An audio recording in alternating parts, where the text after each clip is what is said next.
Hey, good afternoon, good morning, good evening, maybe. Who knows? It's a truly global world. Happy New Year to everybody. Happy 2022. Hope it's a year filled in with flight simulation and much more. So, Happy New Year. First stream of 2022. Flip Whip, good morning. KFC Turbo, good afternoon. Welcome to 2022 to you too as well. Scare Bus Driver, evening. Yeah, thank you very much. I hope you had a good one too. Thank you, thank you. MSCF04, bonne année, merci, à toi aussi. And Ralba, happy new year to you too, sir. Thank you for the message on the Discord server as well. And yeah, here we are for the last week of the regular season, week 18 today of the NFL tour. Flying from Dallas, Fort Worth to Philadelphia to take the Dallas Cowboys to the Philadelphia Eagles. A bit of a rivalry going on there, so that should be a good flight. 2 hours and 30 minutes approximately. Flight American 2562. And yeah, on the good old 777. It's going to go a little bit faster than doing it on the 737, which I believe is what is used on the route. And 2562 is actually a real flight which will take place in the next hour or so, I believe. So pretty much flying the flight real time. I just moved a little bit the daylight settings in the sim because I think it's gonna be 5 o'clock in the morning or something like that. So in Dallas, so it's still gonna be dark for probably most of the flight. So yeah, just to avoid the darkness, just moved the time by a couple of hours at least. So yeah, here we are. Happy New Year once again, and yeah, hope you all had a good time, responsibly and safely as possible, and had a good Christmas as well. As I said on the previous stream, I was working for New Year, so no big deal. The main thing was to be off for Christmas, which was the case. So that's all good. Right. So yeah, as said, 2 hours 30 minutes, 5% contingency. Once again, that seems to be working relatively well. The alternate is New York Kennedy. And yeah, that's pretty much it, really. And weather-wise, it's a nice morning in Dallas. Here we are, it's clear, 3 degrees. It's a little bit chilly, but I saw a couple of days ago it was something like -10 or something in Dallas, which was really surprising because Dallas is quite far south. You know, Texas is probably the latitude of the south of Spain or something, so it's quite far south. You don't really think about it, but and Philadelphia at the moment is a little bit colder. It's -5, but it's clear and it should remain clear for the whole day.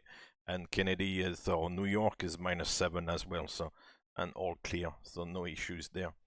So that's all good. It's just gonna be a bit of a chilly morning. That's it. But we like it when it's chilly, chilly on the willy. Cool. So that's that. I'll jump in and get starting because it's about 2.5 hours. It's gonna take us a little bit of time. We'll have time to chat in the cruise as well. So let's move in here. Like always, I've got FS to crew with a 777. Let's bring that on. Hi, Captain. How are you today? I'm great. And nothing less than great. And we'll send her for the walk around. I'm out for the walk around. Have a good time. Right, so first of all, we'll go up here, switch on the ADIRU, arm the emergency lights, and then come down here and check the status. Yeah, that's fine. Anyway, there's no gimmicks. Like always, I want to finish the flight, so I don't want to have to do any diversions or anything like that. Excellent. Right, so we'll start with the FMC. There was a new Iraq just before New Year. I think it was on the 30th, yeah. So the current database for navigation purposes is the 2113, which goes from the 30th of December all the way to the 27th of Jan. So all information here is correct. We are in KDFW. And we'll take the GPS position for the inertial here. Set. Yeah, I think you're right, KFC Turbo. I think it was it not last year? There was that cold snap in Texas. And there was actually a little bit chaos because I think some people were actually getting cold, sick, and even died with the cold. The roads were totally blocked, and it was like a big mess because it's not really normally cold. So with all the snow and the ice and all that stuff, then they got really blocked, and they really struggled. So that didn't last too long, fortunately, but yeah, I think they had difficulties. I think it was last year, yeah.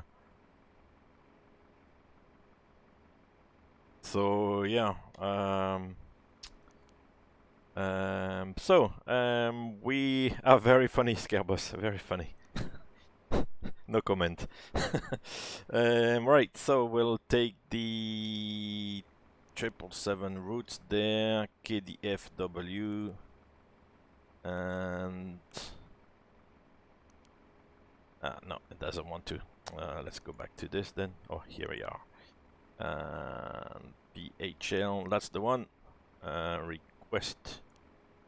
Excellent. Hey, Microflight, good morning. Happy Happy New Year. I hope everything is okay. Good morning, good afternoon. And we've got the uplink ready message, so we can clear that and load the uplink. Here we are, so it should give us the route. The route was saved in the database with PFPX, and then you export into the FMC folders. So we said the flight number is the American 2562. So AAL 2562. And then the route should be here to Luce, then to Memphis, so I guess it's quite close to Memphis. The Quebec 29 to Creep, then direct to Bliss, and then the Juliet 152 to Juliet Sierra Tango, which might be Johnston or something like that.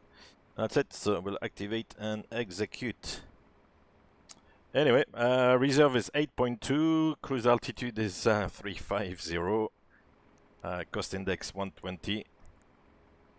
The only good thing about my field of work is that I can't fly the plane from the house, from online. So if I catch this thing, then I'll be 10 days out of circulation, which is good.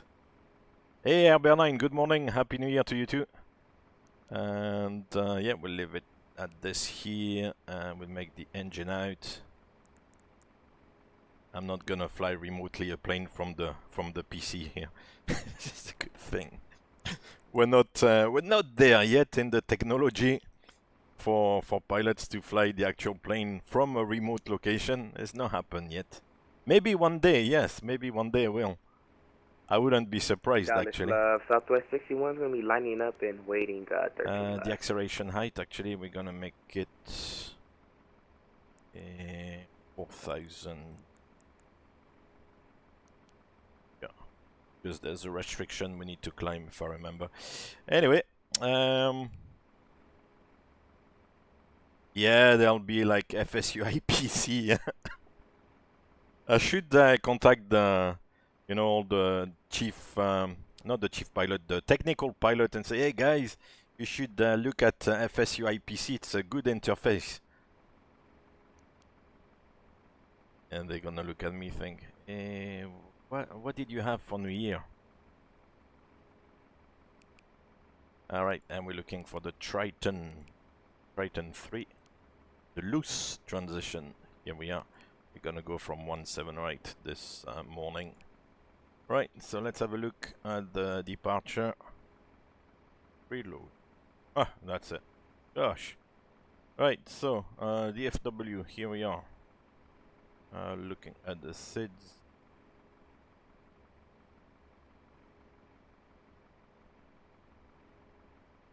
So we're looking for the Triton. Oh, here it is. Cool. So, here we are.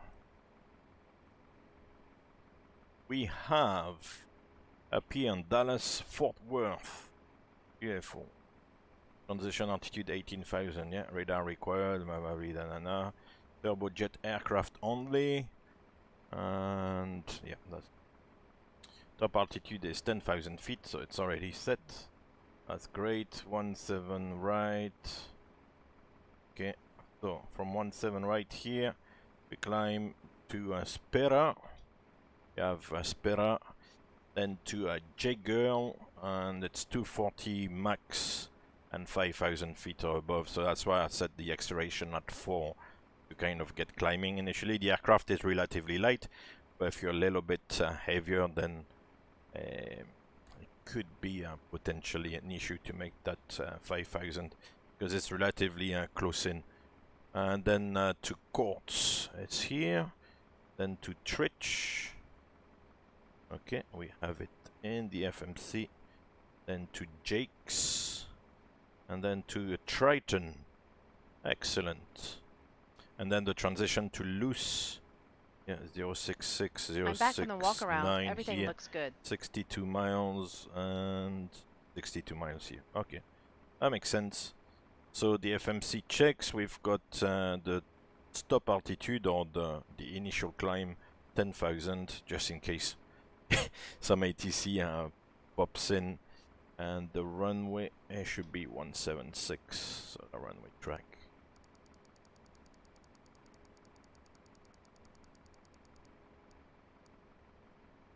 Cool, that's it really, as far as simulation is concerned. That'll be it. Yeah, it's simple enough. Cool, excellent. Then we'll load the winds. This should come up with the data given by Active Sky. So here we are. Like always, a sample of levels, which are not necessarily the levels we're gonna use, but hey, nicotine, that's a good one. No, ma'am, Thank you for the follow. Thank you. Sorry, Goose. We'll execute It's that. time to buzz the tower. And then we go to the VNAV, descent page, forecast, and load the forecast for the descent. Like so, Navrad, there's nothing we need to do at the moment. We are automatically tuned on the Tango, which is the Maverick VOR, for your information. KPHL is 1203, the distance. And that's pretty much what we have on the flight plan, so that makes sense. That's without the arrival. Of course, the arrival is a little bit. Hey, Nicotine, hi, how are you doing? And we'll do a route copy onto route 2 and then back to route 1. FMC comp page, we can leave it as it is. And all this makes sense. Beautiful. Excellent. The flight is just starting now, so so far so good, I guess. We'll see. It's about 2.5 hours, so we got plenty of time actually. Right. That's that. Up here on the FS panel, I'll just use the B function 3018. I think that's the current altimeter setting, so that's good. Flight director comes on, and these are set already. Down here, check the oxygen for what it's worth. And on the PFD, we've got Toga, we've got flight director non-shaded 10,000. UNH is set. That's good. Yeah, everything is fine so far. So Let's move the timeline with FS to crew. Hi guys, can we start boarding now? Yes. Thanks. Hey, Rotterdigger. The work lurk is strong today. Before coffee checklist complete, indeed. I've got it here. Happy New Year to you, sir. Hope you had a good time. Didn't get too wild.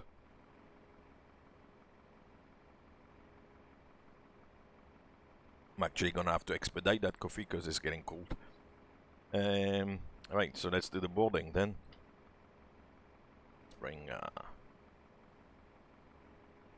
this bad boy here, request boarding. Not gonna board 500 passengers, 35 will be more than enough. And I'll close those two doors to get rid of the catering. The catering, of course, would come on, you know, maybe before the crew actually comes on board. And then while the crew finalizes, you know, some of the preparation, then actually no, because the catering will need to be out before the crew checks, you know, everything in the aircraft. Because when they check everything in the aircraft, it needs to be just the crew. There cannot be any ground staff on the aircraft. So the catering will be on before actually the crew do their checks in the cabin and stuff. So. So very often you come on the aircraft, the catering will be on, and they will, like, you know, the crew will double check that they've got all the food they need and everything. But then the catering people would go. Possibly come back if there was still something to do, but otherwise they would go. Right, so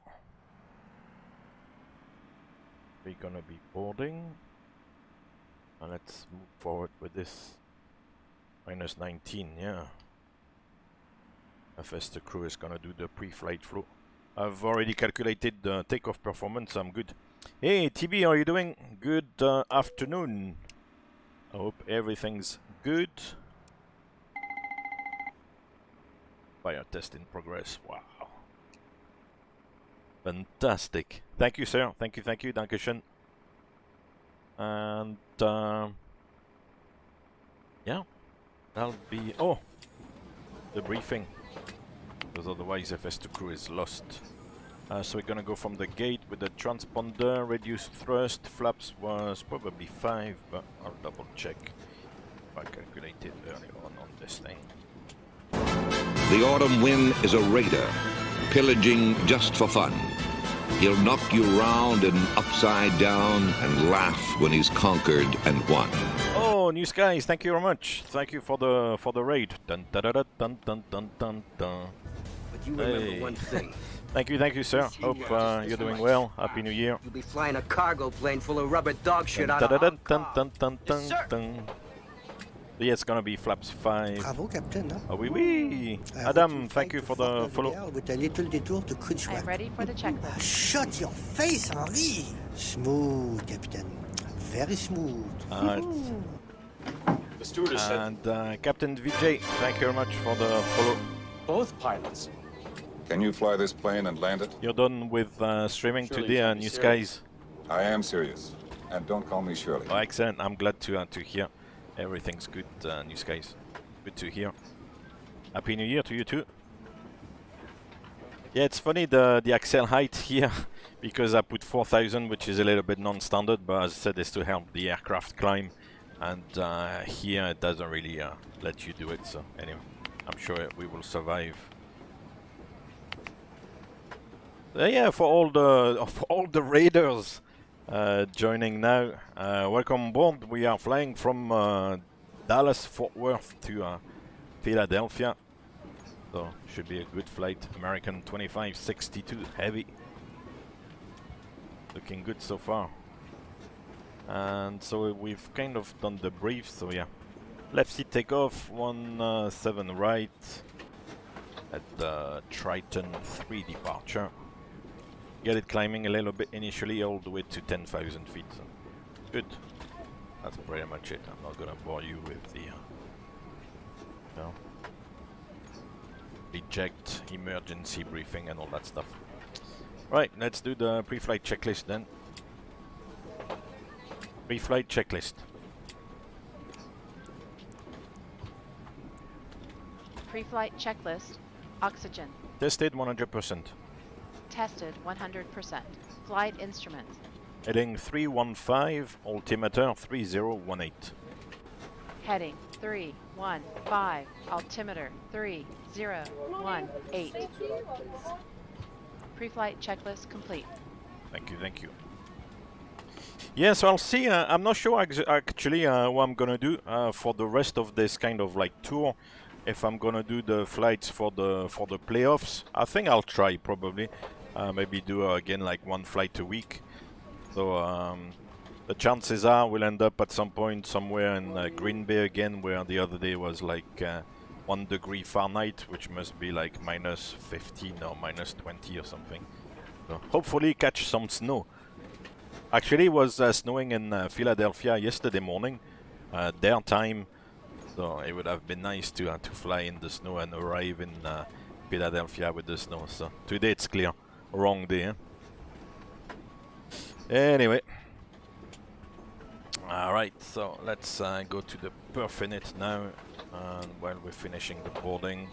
Zero fuel weight is 223.9.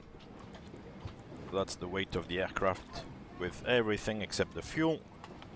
We've got 28.3 tons of fuel, which kind of then gives us a total weight of 252.2. And like always, we're gonna burn a little bit of fuel on the way out to the runway. So by the time we take off, we should be around 251.5. We burn about 700-800 kilos. Oh man, that's a lot of tours to do. Formula One. The thing with the Formula One is if you do from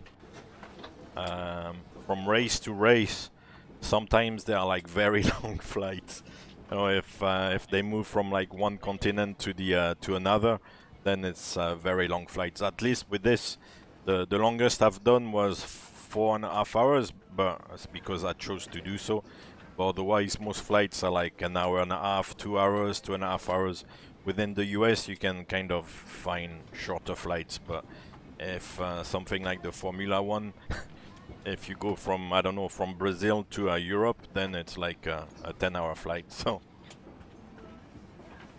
the river in Philadelphia, that's a good question. We'll look at it on Volanta later on. Please remind me. Selected temperature was 72 degrees, I think. Yeah, yeah. So still a lot of assumed temperature, a lot of thrust reduction. The Delaware River, okay. This is good. Flaps is 5. PG will be from PMDG. And the speed should be 160. 163. And 165. Like so. Now we got 350, 250 below 10. And 350 should be good with maybe a step climb. We'll see how it goes. So initially V2 is 165. We've got LNAV and VNAV armed. And the track for the runway 176 and 10,000 feet. Good. Let's start the APU. They're probably freezing in the cabin again. Let's have a look at the cabin temperature.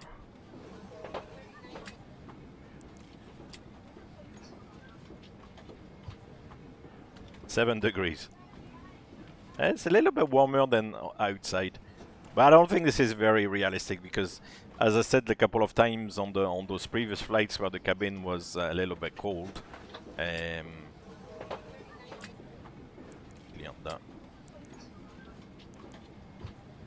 yeah, once you know all the cabin lights are on, all the IFE, you know, all the televisions on the back of the seats and stuff, and if maybe only one door is opened, then there's not a lot of air circulation on the aircraft, and things tend to kind of heat up quite quickly. So so unless you've got like all the doors open, then there's a good breeze to you know, so that there's a draft in the aircraft.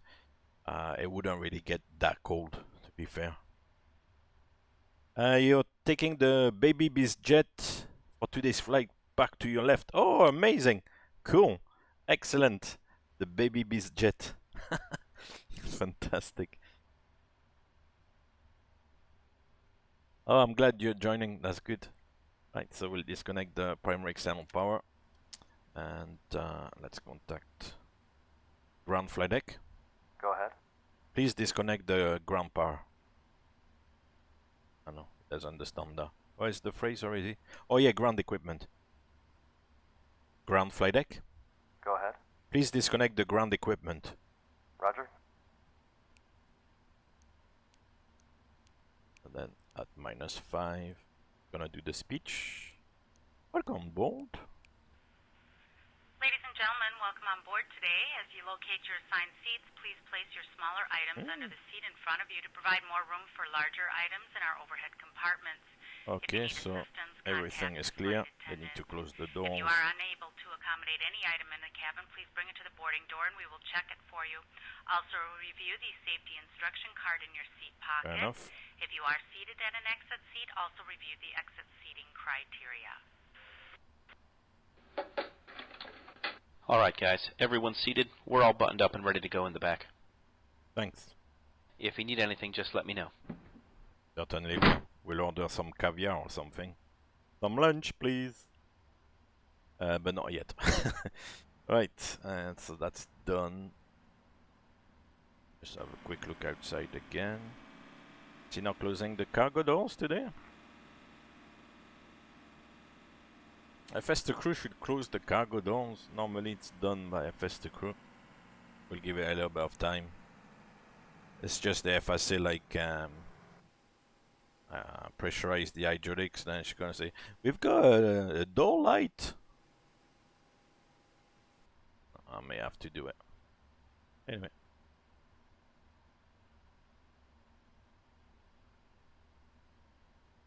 Ground flight deck. Go ahead. Can we pressurize hydraulics? Roger. You're cleared to pressurize the hydraulics. Otherwise, that's the signal for FS2 crew to close the doors, no? The cargo doors, I mean. No, still nothing. Hey Adam, this is version 4.5 so far. Oh, it doesn't want to close those doors. That's weird. Gonna have to do it as that, because otherwise FS2 crew is gonna say, hey, we've got some doors open. So close all the doors and then arm all the doors. As I explained before, the process of arming the doors, that means that you basically get you know, the automatic slide deployment system ready for, you know, deployment when you open the door. So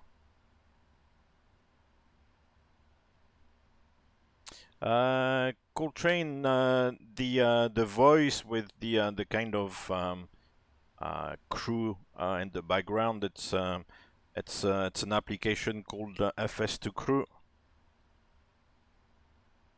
which is quite cool. You know, it kind of adds a little bit of realism and makes it a little bit more interactive.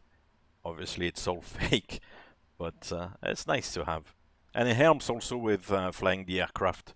So it kind of like provides a little bit of background and surrounding, like, you know, interaction with the crew and stuff like that, and then it also helps you fly the aircraft because it can, you know, do the flaps, do the gear.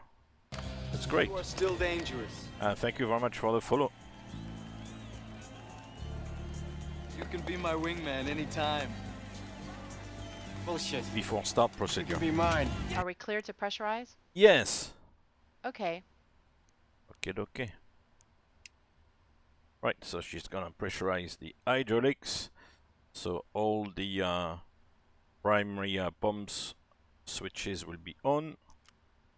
Here we are, they are all on. And all the demand switches to auto. The fuel pumps on, only the main tanks, the beacon comes on. And then I think see switches on the transponder, stuff like that. It's maybe a couple of extra little things you can do, but that's pretty much why is the pressurized hydraulic thing. And then what I'll do is set the trim, which is 4.75 units. So we'll come down here at 4.75. Beautiful. Let's do the checklist.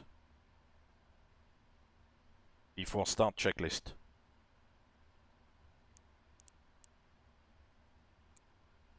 Before start checklist. Flight deck door. Closed and locked. MCP. Set and checked. Takeoff speeds. Set and checked. CDU pre-flight. Completed. Completed. Trim. Set and checked. Taxi and takeoff briefing. Completed.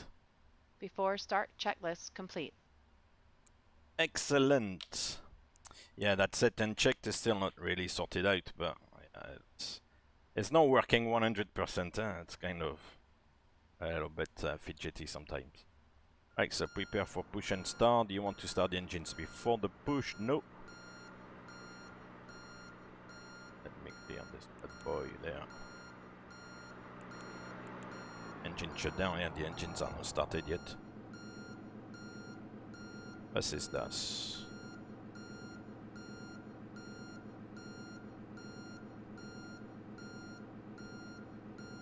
Done. Hello, Captain. We're ready for pushback. I'm ready as well. So confirm all checks are complete. And yeah, no, it's actually, yeah, it doesn't really do stuff. Right, this one, FMC here on the legs page. So the pilot flying as the takeoff page and the pilot monitoring as the legs page. For takeoff. What direction am I going to push?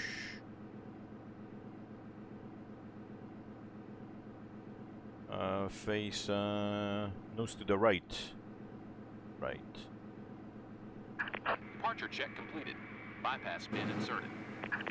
Release parking brakes. Cool. Commencing push. Parking brake released. Time for coffee. As I said, the coffee is getting cold. I need to finish it because otherwise, before coffee checklist won't be complete.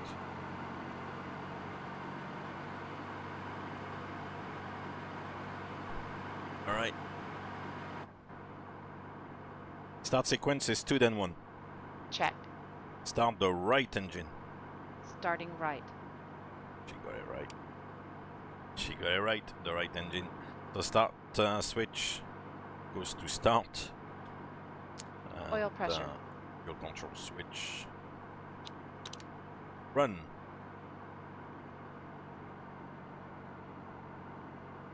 So the back of the engine and the front of the engine, like, you know, the fan speed increases, and then at 32-33%, then the fuel is injected, and the start sequence is actually fully initialized. Here we are.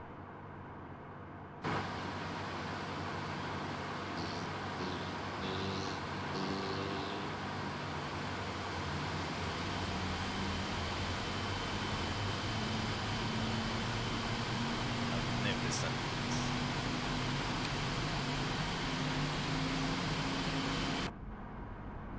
Okay, let's start the left. Start the left engine. Starting left. Same thing. Start switch to start. Then my job. Once again, ladies and gentlemen, Oil welcome pressure. on board our flight Is to today. bring the fuel control switch to run. Please direct your attention to the cabin crew. You can wait a little bit to switch it on, you know, from off to run. You can wait a little bit, or as soon as the start switch goes to start, then you can bring this one, you know, to run. There's not really any timing. Very often we do it relatively quickly, so. Fasten your seatbelt by inserting the metal tip into the buckle. Tighten by pulling on the belt. Set. To release your seatbelt, release the metal flap on the buckle. It is our policy that you keep your seatbelt fastened at all times while seated. Door doors are clearly marked with exit signs and Then he finishes instructions with for the... door operation. Each door is equipped with an escape. But here I kind of lower the sound because otherwise, and the headsets I'm getting deaf, you know, so. In an emergency, lights will illuminate Right, the so aisle. that's the cabin two good is pressurized. starts. If there is a loss of cabin So we'll pressure, a panel confirm will the open good and engine oxygen masks starts will appear. with Remain seated with your what's it seatbelt called? fastened and pull a mask towards you to start the flow of oxygen. Oxygen will be flowing to the mask even though the bag may not inflate. Flaps 5. Cover your nose and mouth Flaps with the 5. mask. Place the elastic band around your head and tighten by pulling on the end. It's gone off Secure on your the own flight mask control before page. assisting others.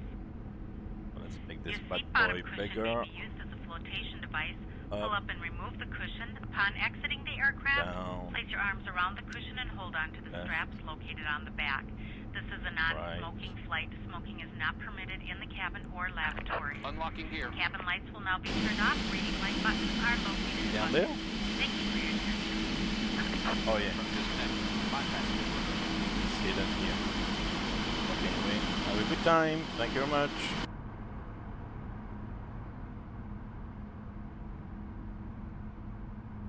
He should give us a little wave. Hello, hello. Goodie, bye bye. Yeah, of course, KFC Turbo, you have to, you know, make sure that there's no, like, any bad starts. So, hung start, hot start, yeah. With the auto start system, it will kind of take care of itself automatically, but you still have to make sure that the system, you know, does reinitialize the start if it kind of feels like it's going wrong. And if it doesn't do it, then yeah, you have to abort the start yourself. But with the auto start system, then normally you let the system do the, you know, the reinitialization of the start. So it will stop the start and then reinitialize it, which is quite smart actually.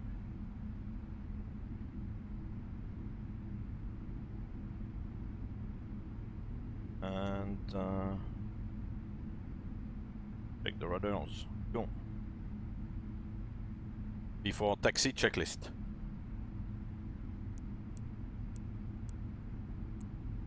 Before taxi checklist. Anti-ice. Auto. Recall. Checked. Flight controls. Checked. Ground equipment. Clear. Before taxi checklist complete. And the sim here, I know there's not gonna be any bad engine start, so I don't worry so much about it. And on the aircraft, to be honest, it is very rare. And as I said, the auto start system kind of takes care of any potential issues. So no, you don't get many bad starts, no. On older aircraft, I've seen maybe a couple of times the auto start system kind of, as I said, reinitialize the start. So the start is like, you know, is not happening. It's very often, for example, with the hung start, so it will kind of come back to zero almost and then reinitialize the whole thing. So, but that's like on older aircraft with older engines. So, but it's very rare. So. Oh, here's the baby jet, baby beast jet. Nice. All right, let's go. Fort Worth traffic, American 2562, taxiing to 17 right. Let's go.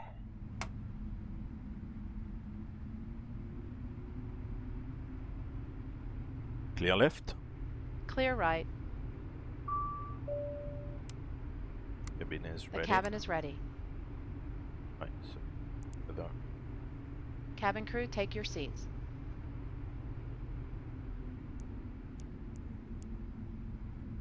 check this thing.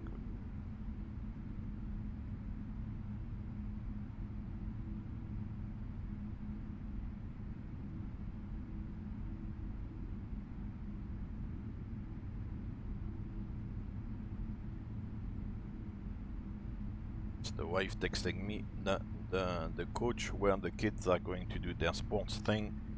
Guess what? What's the fashionable thing at the moment? What happened to the coach?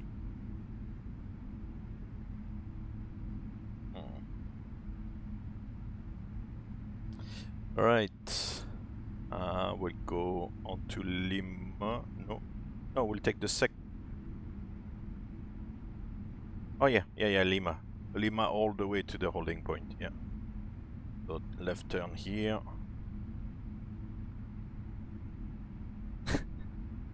Exactly, Flip Whip. You guessed.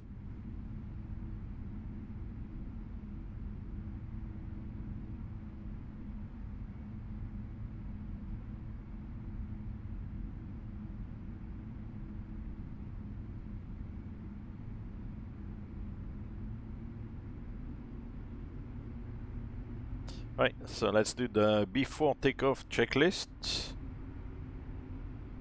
Before takeoff checklist.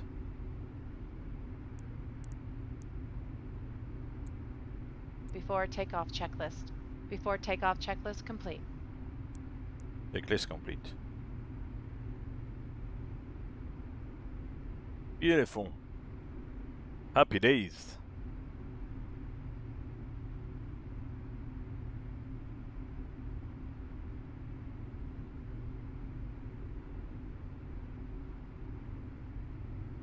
Cool.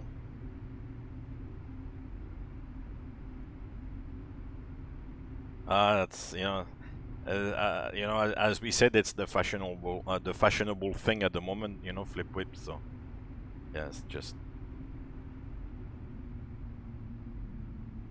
I was a little bit sick, like before Christmas, a week before Christmas or something, but the test came back negative, so.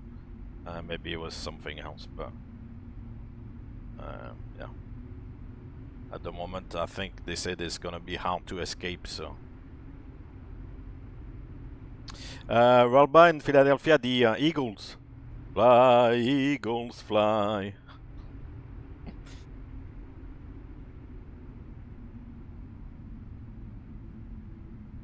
Runway entry and procedure. Check. No race called train. That's what I'm trying to do a little bit. With varying degrees of success. Right, so we'll take full length Echo Foxtrot here.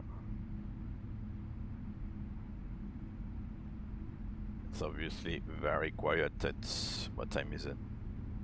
5 o'clock in the morning, just after 5 in Dallas. So I bet any American pilots are online at this stage. It's just the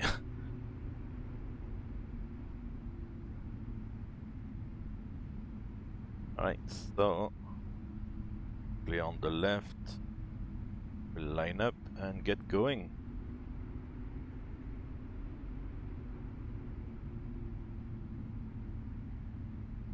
Yeah, that's why I'm thinking as well, is that as the tests are not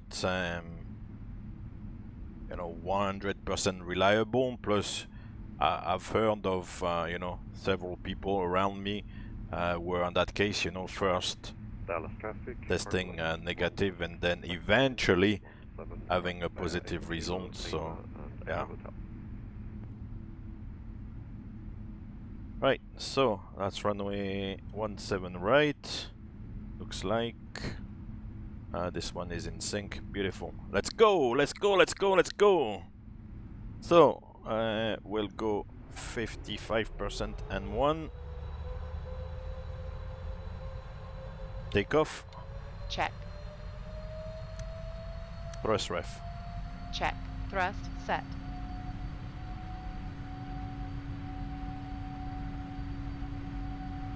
Check. 80 knots. Hold. Check.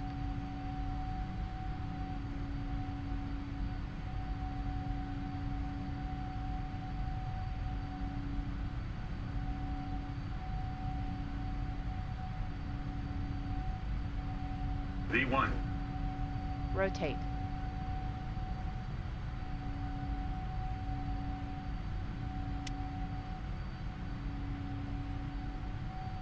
Positive climb. Europe.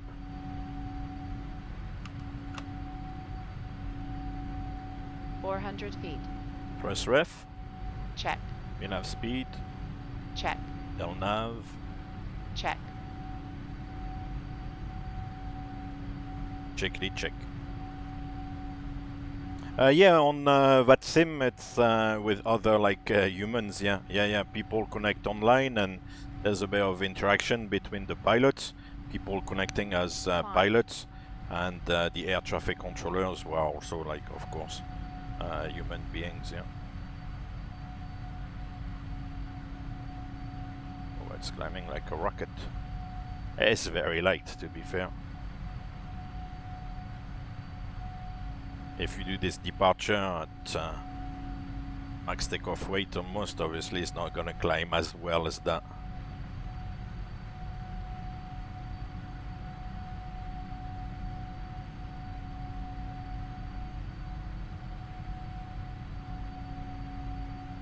Go, go, go, go. Dun, dun, dun, dun, dun, dun, dun. Yes, better. 240 knots, no bother at all.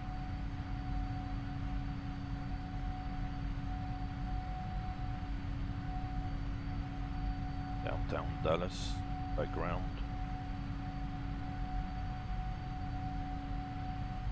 Right, I can put the autopilot now.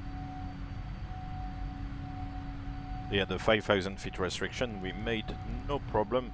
But if you're heavy, then it's gonna struggle to make 5,000. So, because with the acceleration and cleaning up the flaps, obviously the rate of climb reduces. Flaps 1. Speed check, flaps 1. Flaps up. Speed check, flaps up.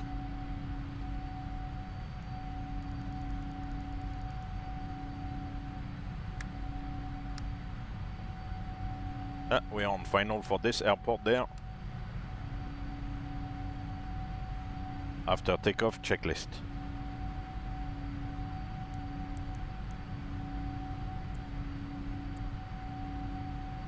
After takeoff checklist. After takeoff checklist complete. Checkly check.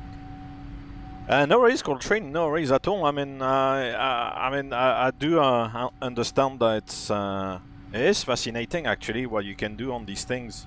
I'm the first one to like it and always be surprised. So, you know, don't worry about it. It is very good indeed what you can do with these things nowadays. It's true. Not sure which airport this is down there. There's a lot of little airports around Dallas anyway, because you've got Fort Worth, you've got Dallas Love Field, and then you've got a lot of little airports like Addison and all these places. So.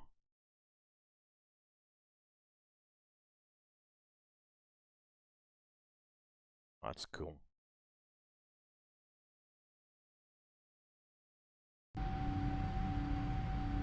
That's readjusting the track of an executive, yeah. Yeah,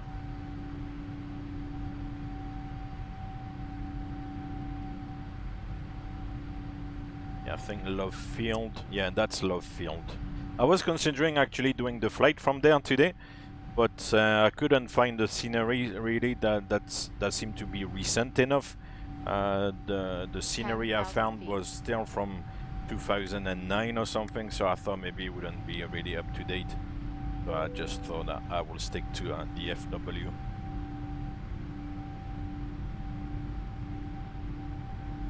Right, now we passed 10,000 feet, so it's gonna accelerate now. 320 knots. And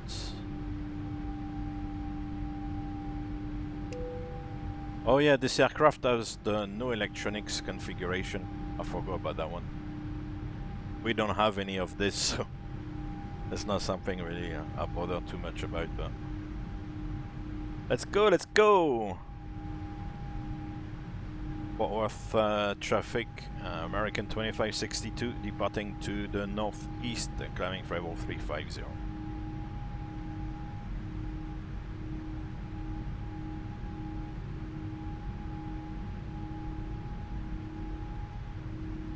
Now it's definitely cold.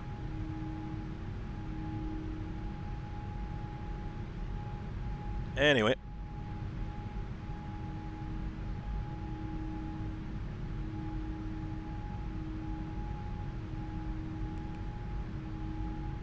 So now we change this page to the client page.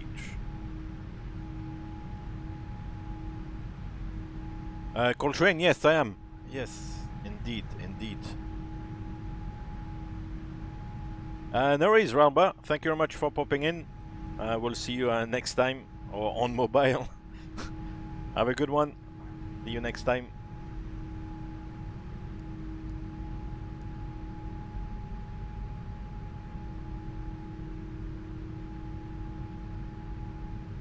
And then at, the next thing really is at 18,000 feet.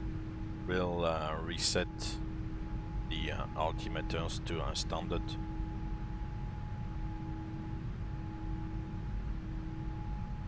Yeah, it's climbing quite well. Also today flying eastbound makes it a little bit easier on the time, because we should have a good tailwind component, I think. Overall, yeah, on average about 60 knots on the tail, so that's obviously gonna help.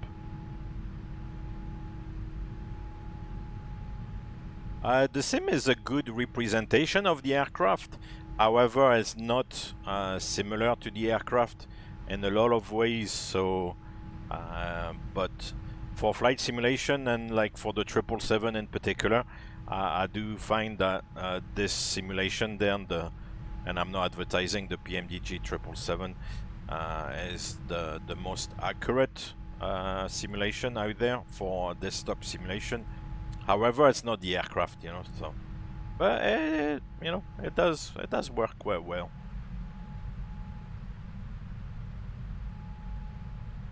Right, let's get some music. We love the music, don't we? I'll disappear. Well, first of all, set the outside views. And let's rock and roll.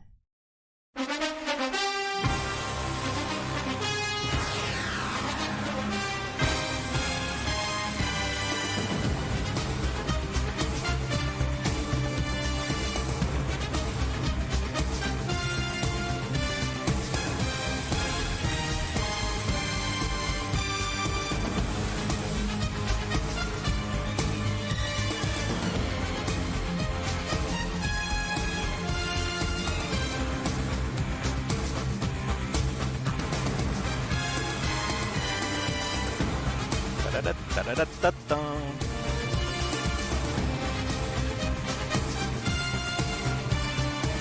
Let's go. Let's go.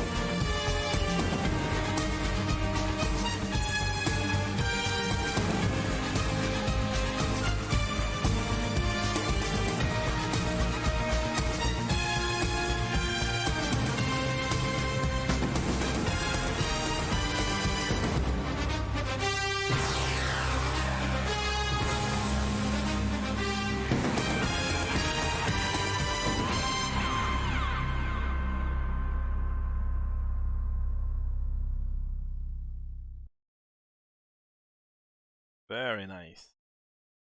This always gets me pumped up.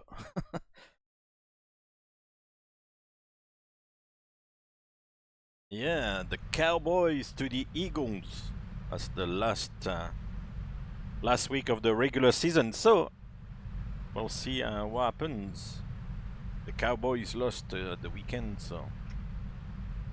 Hey, Flight Sim Race, how you doing? Good to have you back. Happy New Year. Hope you had a good holiday overall. Good Christmas, good New Year.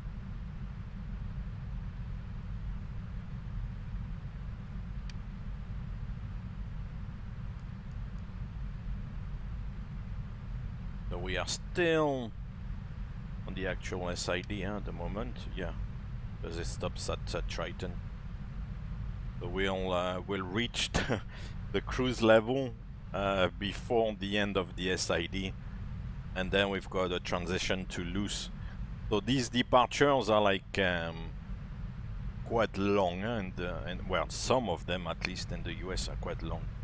that one in particular, because as I said, you'll get to the top of climb relatively quickly.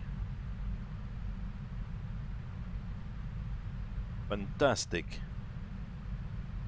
Oh, good, good, good. It's nice to get a little bit of extra time off. I hope you made good use of the extra time off. Relaxed, enjoy your time. Fantastic. Yeah, today we're flying to Philadelphia. So we will have visited pretty much the 30 airports. There are 32 teams, but there's 2 teams in 2 cities. So there's 2 teams in LA and 2 teams in New York. Actually, New York, we both visited JFK and Newark. So we kind of with Philadelphia. Today, Philadelphia was the only one airport I had not covered. So today we're covering all the airports. So that's quite a lot, actually. Yeah, there's Boston, the New York airports, Philadelphia. Yeah, a lot of airports. That's cool.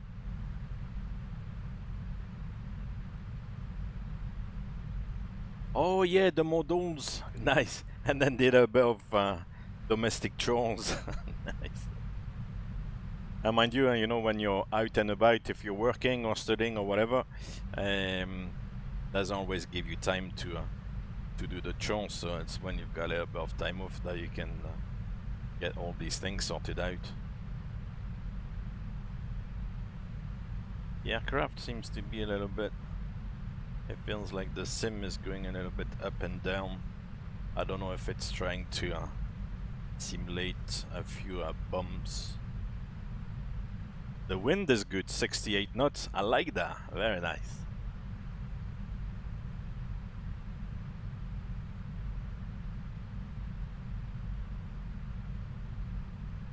Hey, Abonine, how you doing? Yo, yo. Yo, yo, yo, yo. Yeah, everything good. I hope you had a good one as well. You had a good holiday overall. Christmas, New Year.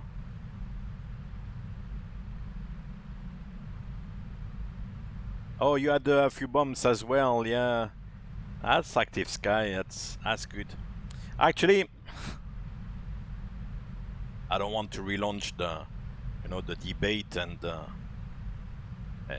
with MSFS, but yesterday I tried, when I saw that snowy weather in Philadelphia, I plugged in the sim and flew around in the snow on prepared with active sky, and the weather was quite actually nicely depicted. You know, the snow was you got like nice little flakes, and the visibility was nicely reduced and everything.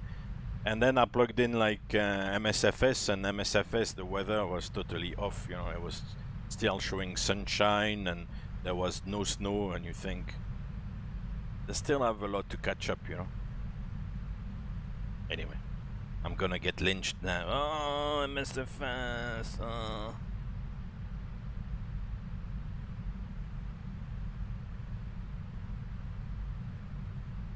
The Active Sky is doing a good job. I find it, you know, it's picking up the weather depiction is good. Does a really good job. Please refer to the menu given to you upon boarding. The menu? Meal choices and your already? I'm hungry. Available. We request that you keep the aisles clear to assist the flight attendants to serve you efficiently and also for your own safety. Yeah, I don't know if in the US on domestic flights, if I've only taken a couple of domestic flights in the US, and I can't really remember if the crew, either the pilots or the cabin crew, make a PA regarding, you know, staying in your seats, you know, clear of not to congregate in the cabin and all these things. I don't know if like on domestic flights they do it.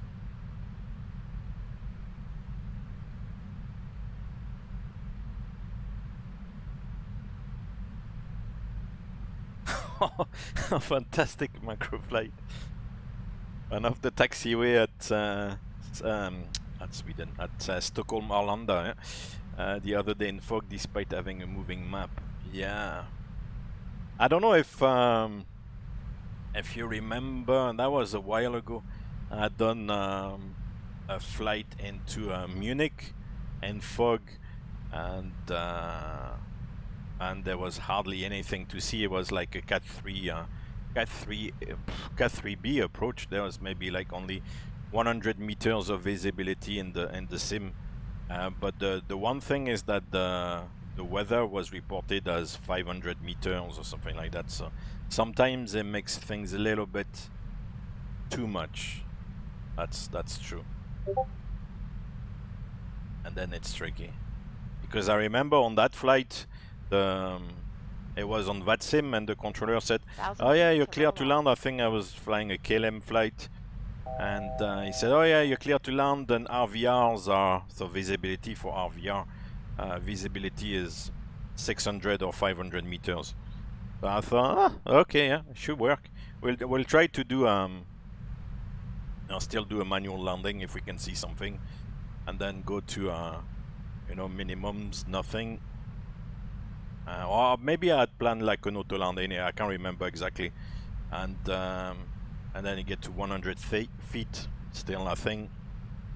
And then it starts the countdown, 50, 40, and then just saw a little bit of the runway lights, 30, 20, 10, boom, touchdown.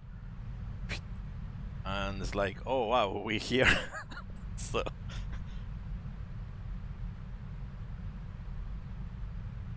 Okay, cool, microflight, thank you. Oh, you got the PS5 last month, flight sim race for Gran Turismo 7. Oh, nice. The PS5 now is the how did they call that? New generation, so it's like more powerful and looks better, and they can do more things with PS5 now. Actually, I looked at the PS5 recently, but I thought the kids are still a little bit too young for that. And it's actually not cheap, still. The PS5, gosh. Oh, I like this tailwind. 93 knots is nice.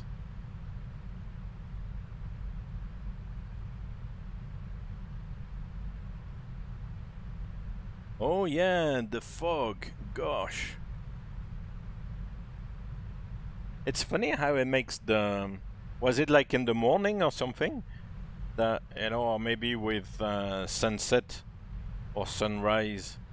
So the simulator kind of adds a little bit of the sun and the fog and kind of mixes up everything, and maybe that's what makes it like orange like that.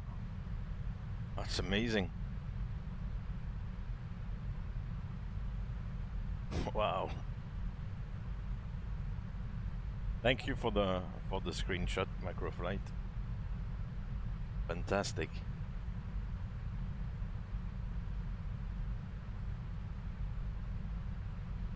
Oh, it's a simulator feature, kind of orange clouds and fog at dusk and dawn. Yeah. I think version 4 kind of makes it a little bit purple at sunset and sunrise, more like sunset. So version 5 makes it orange. Just changes the colors a little bit.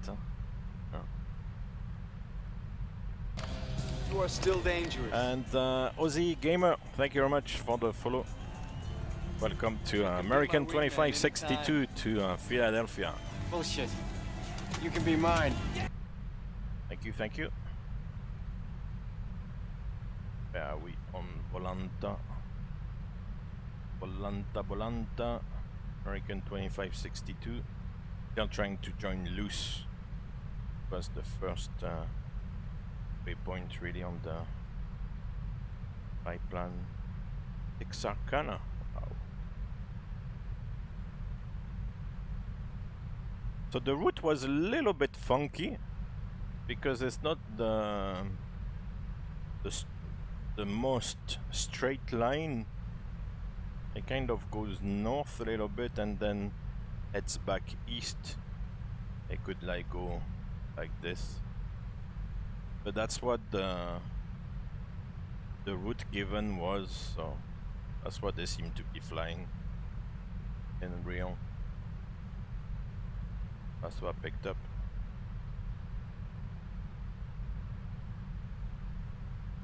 Gonna fly over, oh, Little Rock, Arkansas, Tennessee, Kentucky, Kentucky Fried Chicken, Indiana, Ohio, Pennsylvania, all the way to Philadelphia.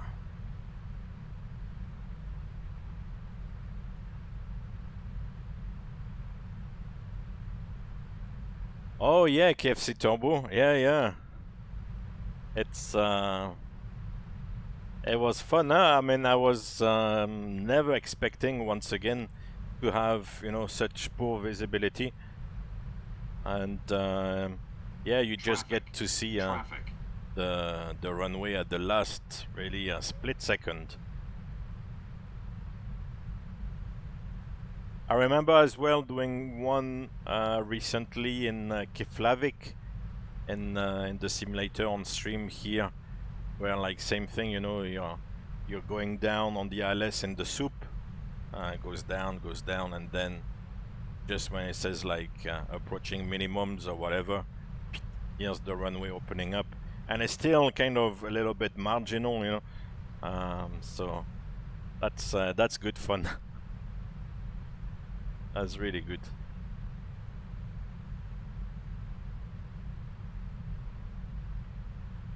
I want to step now, but it's too early. One thing I'm gonna do though is this. Let's go. Pick up a bit of speed. It doesn't change anything on the fuel, I think. 10.3. I do. I think this is where the limitations are, and I'm kind of, you know, relying on what the aircraft is doing, comparing the different speeds and stuff, and the fuel on arrival. I think the simulation in that respect is a little bit limited by, as we said, it's not like a simulation of the aircraft. So, so let's do the simulate.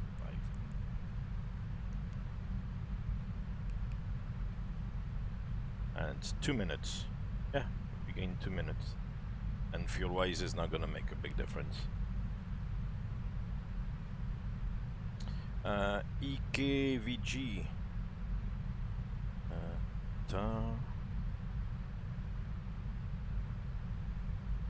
EKVG, EK. What countries is that? In Latvia or something like that? EK.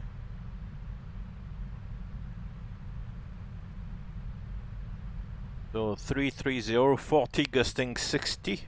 Oh. Like rain, overcast, 2 degrees, recent rain, remark, overcast 023. Winds, KD 36, gusting 63. Oh, Vagar, okay, in the Faroes. Oh gosh.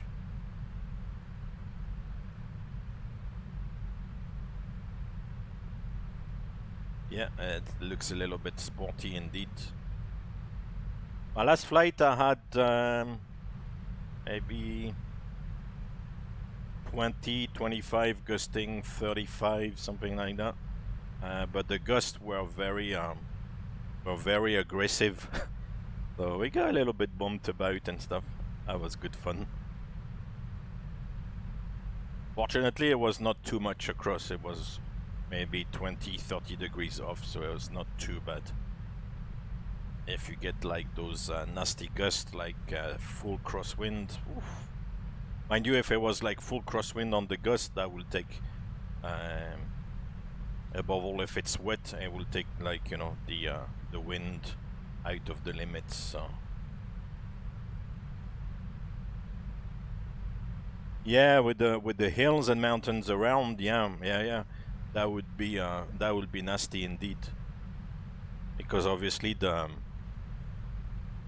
hills and the mountains kind of add to the turbulence levels, so yeah.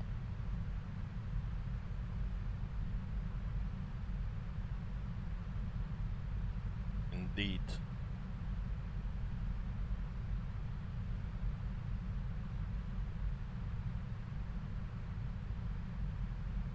Oh yeah, Narita. I always mix Narita and the other one. Oh yeah, Narita is in Tokyo, is the one outside of Tokyo. Yeah, and in the countryside. I always mix the two up. Narita and Haneda. Yeah.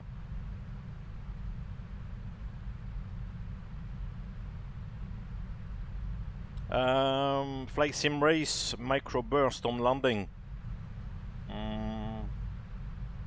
No, not really, no. Like just wind shear, but I wouldn't call that microburst. Just wind shear where the speed like goes totally out of control. And actually have the wind shear warning.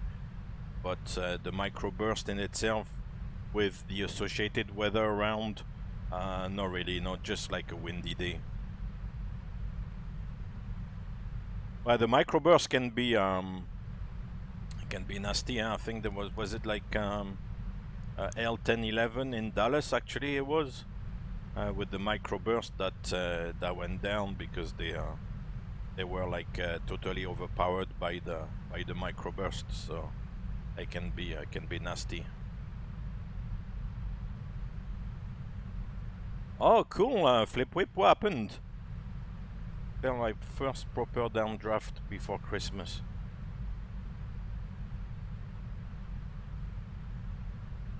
Where were you flying? Or what aircraft, I mean?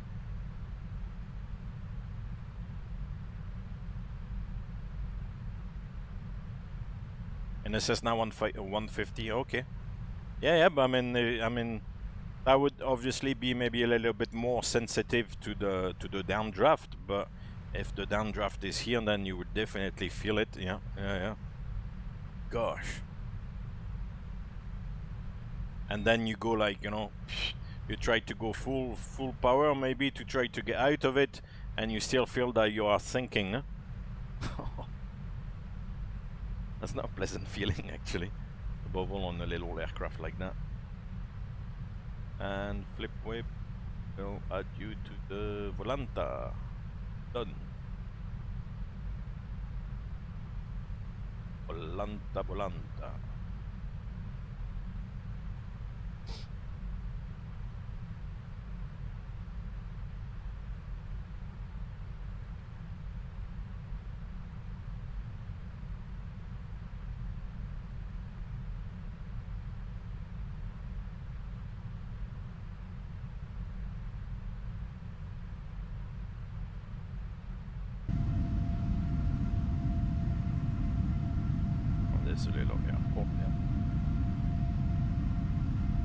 Yeah, so as I said, this is kind of not real time because it's not daylight there yet.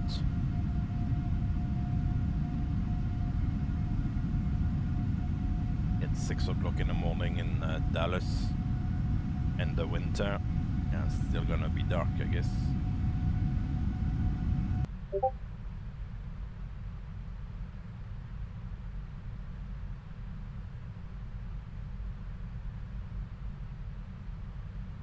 Oh yeah, the Ferrari models.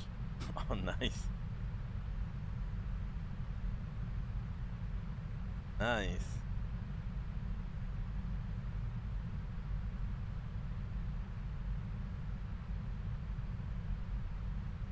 Oh, an X3, we send a message onto the Discord server. No worries, no worries. Sending off the SO, fortunately.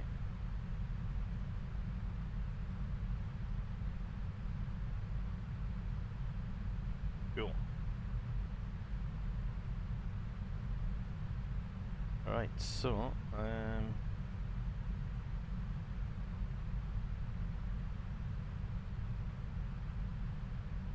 we've got plenty of time still, huh? 1740 Zulu, so that's in 1550 in the simulator. So an hour and 50 minutes to go. So we're good.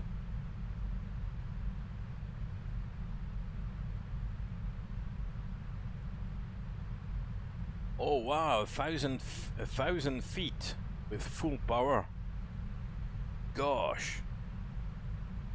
Well, that's hopefully, yeah, you are not close to the ground, because I mean, imagine you are close to the ground and you lose 1,000 feet like that. I mean, that would like smash you onto the ground. Gosh. Oh man, that must have been scary. Above all, you know, as we said with the Cessna 150, where the power, I mean, is good if everything works normally, but if you get like a downdraft like this, I don't know if the power is enough. And you're saying, you know, with full power, so if you lose 1,000 feet with full power, that means the thing is really like smashing you down. Oh gosh, that would be scary, man.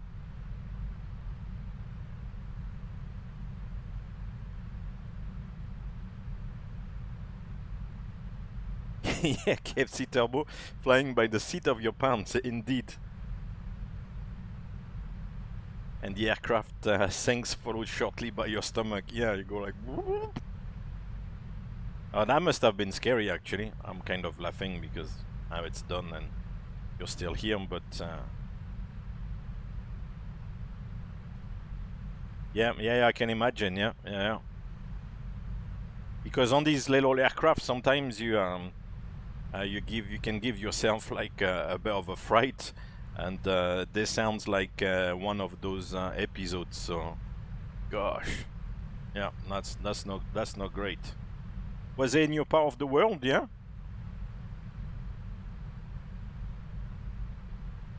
And the weather sometimes feels like it's getting crazier and crazier.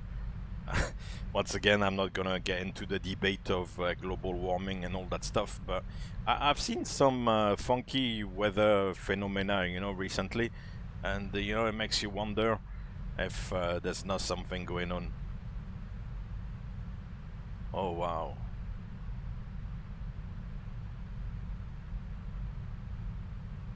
Yeah, new skies. The new year. I mean, the new year is young. It's the 4th of January. The sky is still blue, both in the simulator and outside.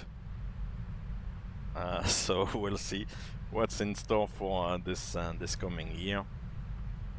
Hopefully, things will ease down with all the restrictions and stuff, so we can, as a society and stuff, move around a little bit more freely and yeah. Keep good health, that's the main thing.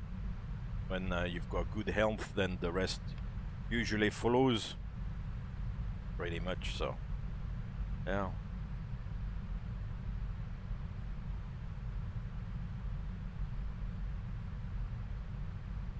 Yeah, mountains are like a big problem with turbulence, because obviously kind of creates, you know, those vortices, and or it kind of slows down the wind, but then if there's a surge, then it makes it worse. And so mountains, terrain usually is no good, and then the proximity of the sea or like a lake and then land also doesn't help.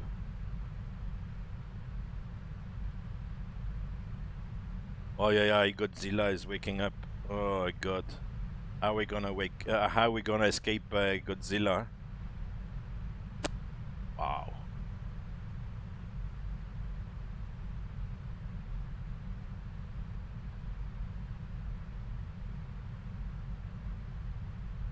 Yeah, good. I'm glad you agree, Scabus. I'm not just, you know, going on a tangent or something, and like, you know, I do find, like, you know, compared to and it's actually not that long ago, but compared to maybe like 10-15 years ago, I find sometimes the turbulence is nastier, You got all those, you know, weather phenomena that you described, which were not in certain places, and now you find in certain places. I just find the weather patterns and the weather phenomena are like different, and have definitely changed. So I'm glad you agree as well, that you've noticed that. I'm not going doolally or something. That's good. Hey Slimman, how are you doing? Happy New Year to you too. Yeah, may it be healthy. That's the main one, really. As I said, to be healthy, and then the rest usually follows. I hope you had a good holiday. Yeah, I'll be watching Japan now.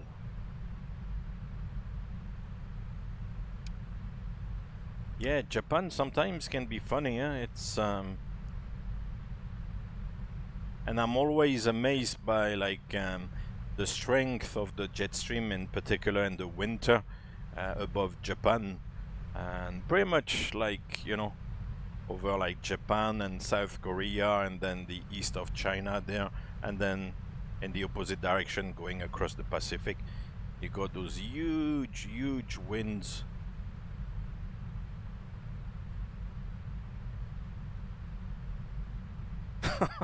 (2022) Godzilla versus Omicron. Oh, so Godzilla is the next letter of the Greek alphabet, yeah? Ah. Good. I didn't know about that.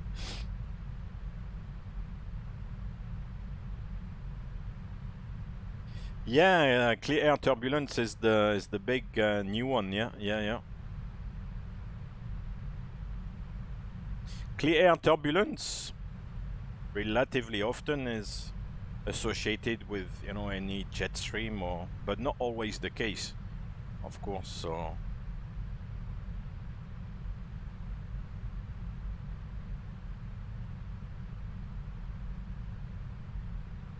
yeah, I heard about that that thing with the magnetic poles and changing. There's an area, I think, in the South Atlantic where there's something funky going on. I can't remember exactly what it is. So yeah, we'll have to keep an eye on all these things. You know that to go back to a Microfly comment of Godzilla versus Omicron. You know that the previous letter in the Greek alphabet was Xi, I think, XI, but they couldn't call it like this because the Chinese like dictator or whatever, like, is called like Xi Jinping. So Xi would have been like, you know, the same name basically as that Chinese guy, so they couldn't call it like this. So they had to move and skip a couple of letters in the Greek alphabet to then go to Omicron. So the next letter now is Godzilla. I'm glad to know.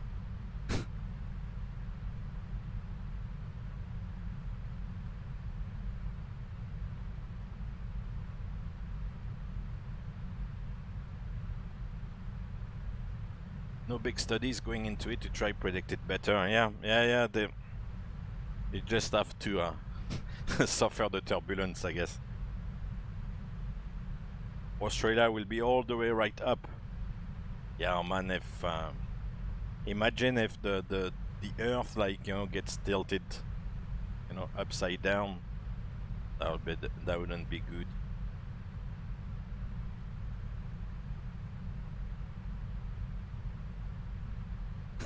Godzilla will win. Depends what kind of beast Godzilla is. If it's a gentle beast, then it's okay. If it's a nasty beast, then...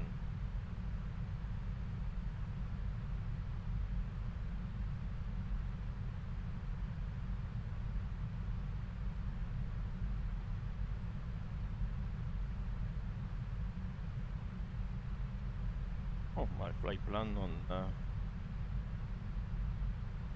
Anta is a little bit funky.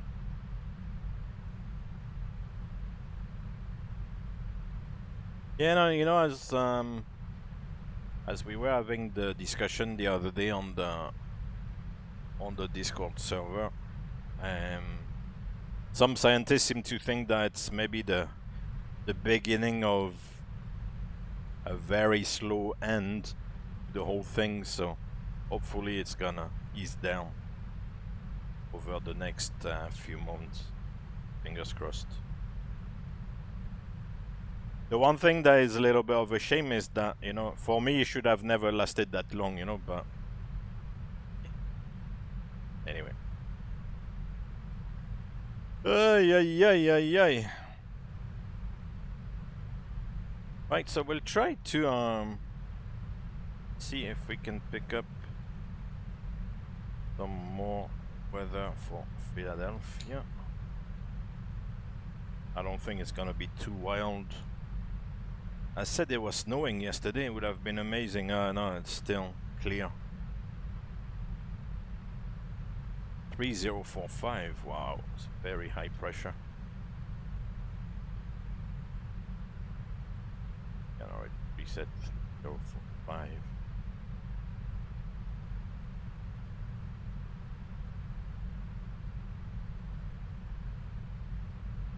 Yeah, weather is a fascinating thing.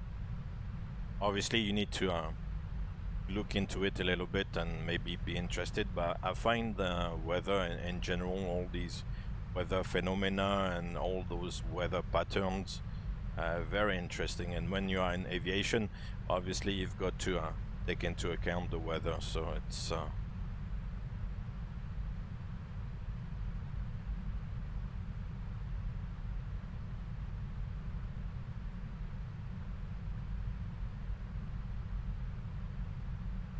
oh yeah, Flip Whip, yeah, John Campbell, yeah, sometimes watch his stuff, yeah. Yeah, he's kind of been a little bit his own mind, and he's kind of getting away from the media, the general mainstream media hype, so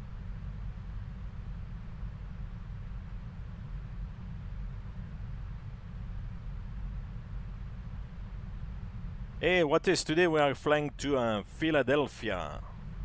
Philly.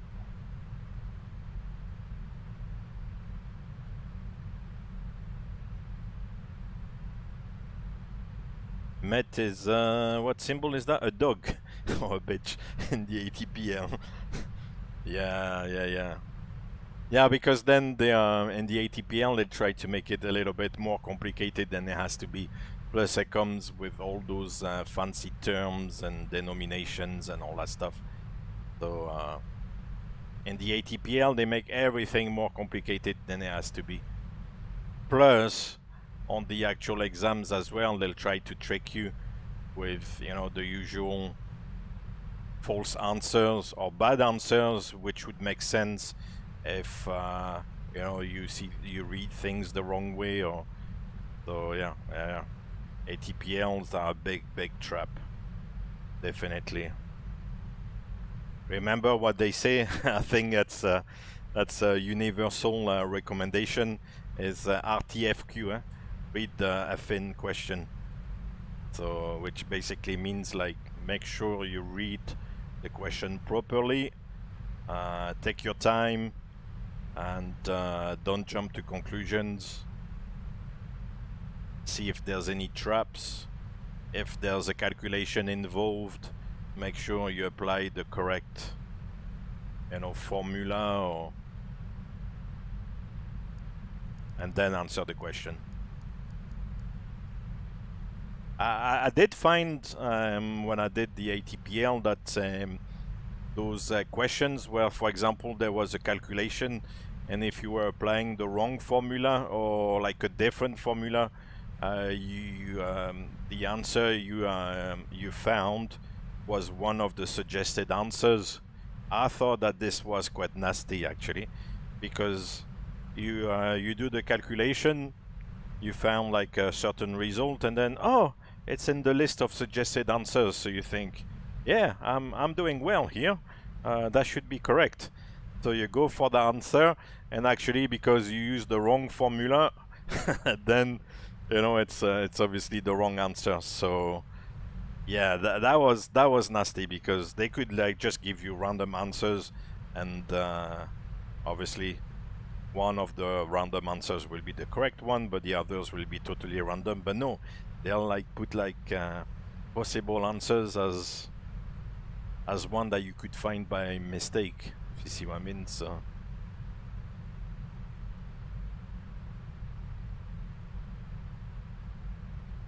if an area of high pressure meets an area of low humid pressure, what does your mother want for dinner next day if she can find her slippers? Yeah, exactly.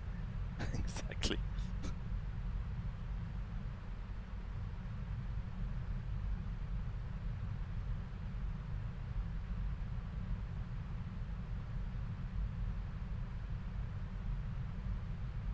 Yeah, flight sim race, that seems to be the case. I mean, in Australia, I know that everything got changed, and the approach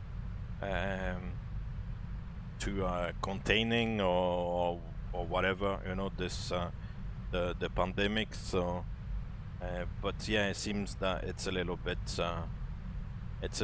better, at least in terms of numbers of people being like very sick and all that stuff. Microflight, is there any way to tell the PMDG 777 TCAS to show aircraft that's far below you? Some of the aircraft have a selector on the TCAS panel for that. On this model, I don't think it's possible. Let me think. Yeah, in the aircraft, depending on the transponder panel, there's a little button, as you said, that allows you, I think it's normal, above and below. And when you've got normal, I think it's within about 2,700 feet or something like that, above and below. When you look above, then it goes up to maybe 8,000 feet or something, because I remember seeing like targets around 8,000 feet above, and when you look below, same thing, it will look like 8,000 feet below, but it wouldn't look as high above. So if you have like the TCAS looking below, above, I think it will show only 1,000 feet or something, but it would look much further down below, and vice versa. If you look above, then it will look 8,000 feet above or something, but it would look only 1,000 feet below. Whereas when you're normal, it goes like 2,800 above and below, I think, if I remember roughly.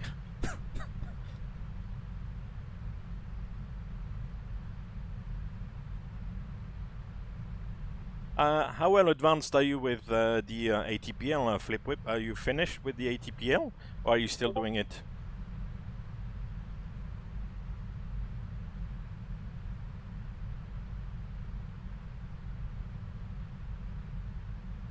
Oh, nice. When is this? Bristol, nice. Fantastic. Nice screenshot, Microflight.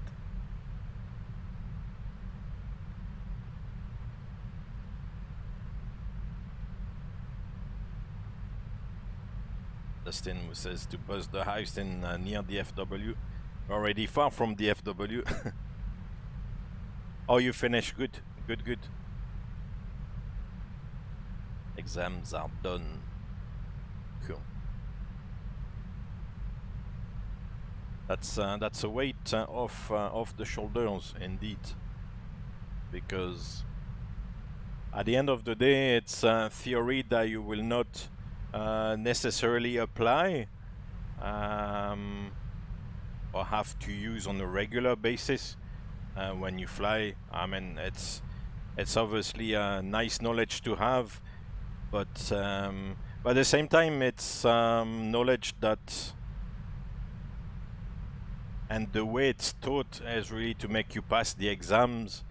The theory nowadays is not so much to try to give you like background knowledge over like, you know, all the subjects. is really to help you pass the exams, and a lot of the work is really based on you know, reading and learning the questions and the answers, go through the question database, and basically get ready to pass the exam, you know. So if along the way you can remember a few things, then that's good. Otherwise, you know.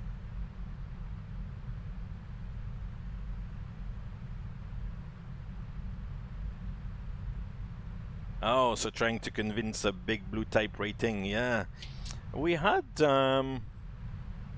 was it Pilot Pepe a couple of streams ago, something, who came on the chat here, you know, asking about the blue company in your part of the world, and asking, you know, if it was worth going for the type rating. My understanding was that with that particular company, if you were doing the type rating, obviously you have to pay for the type rating. But my understanding was that if you do it, then you'll get a job at the end of it. But it seemed to Pilot Pepe seemed to say that this was not really the case anymore. That they could be a little bit choosy at the end, and since, you know, things are still a little bit difficult at the moment, they could choose, you know, who they take and who they don't take. If that is the case, then it's a little bit tricky, you know, because to fork out for a type rating with no jobs at the end of it, you could like see it as an investment, a further investment, because obviously you've been already paying a lot of money into the training. But you could say, okay, I still fork out another, you know, 5-figure sum, and then I'll have a job at the end of it. But if there's no guarantees of a job at the end of it, then that's not good. Oh, they only guarantee an interview. Yeah, oh, so then it's like playing the lottery, huh? You've got to be in it to win it, but it's a very expensive lottery ticket. Gosh. Now, because I know, like a few years back, it was definitely, if you were going for an interview with them, I think you were doing simulator assessment, maybe a little bit of an interview with a couple of guys there and stuff. If they were giving you the green light, of course you were doing the type rating, and at the end of the type rating, of course, you had to be successful. But I think they would, you know, do their best to make you pass, of course. And then, yeah, at the end of that, if you pass the training, then you had a job. And it was like it was not like for 1 year or 6 months or 500 hours or whatever. It was like a permanent job. So so that was a good scheme. Of course, as I said, like previously, you had to fork out for the type rating, but once again, you know, you could see it as a further investment, and then at least you have a job. And the main thing really is to get your first foot on the ladder, you know, in the industry, because once you get a bit of experience, and with that blue company, you would get good experience, and relatively quickly as well, because you're gonna fly 800-900 hours a year. So within 2-3 years, you're gonna be you know, easily with more than 2,500 hours or something, which is, you know, which is really good. But yeah, the flip side is that nowadays, if it's just like an interview,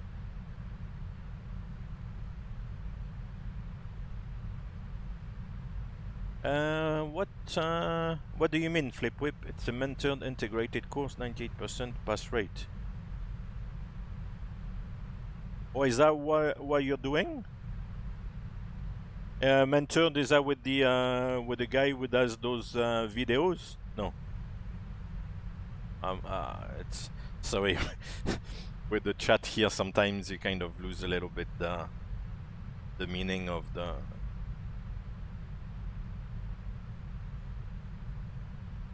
Oh, driver of the bus. Thank you. He was very kind on the last stream to offer a few, I think it was 12 actually, subs. That was very kind of him indeed.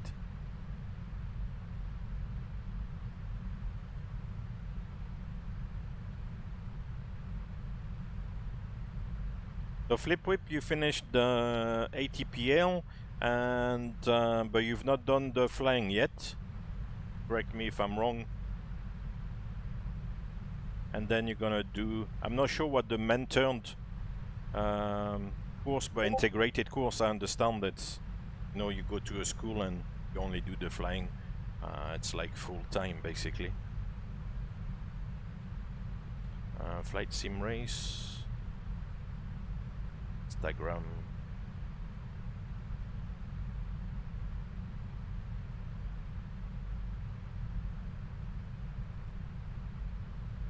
Happened to that guy? Flying, and pilot, no injured. Huh? What's happening there? Oh wow, what does he rotate that hand? Oh, he's going in the grass. What is he going in the grass for? Oh, oh jeez. It's hard to see at the end of the video why he actually hits, but wow, the camera then goes all, that's not good. Gosh.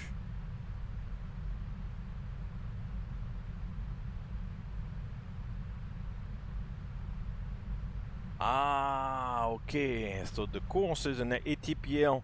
Mind you, yeah, things have changed over the years. So now they do an ATPL integrated course overseen with the Blue Company, and provided you keep a 98 pass rate, they will give you an interview. Oh wow. Oh man, I would have never got like 98.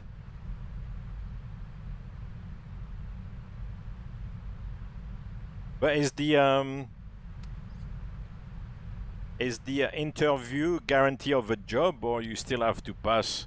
They still kind of can decide, well, okay, you come for the interview, yeah, you can be good, you've done well in your flying training and stuff, we like you, but hey, we only have like maybe 10 spots, or this month there's like 300 guys, so yeah, okay, sorry.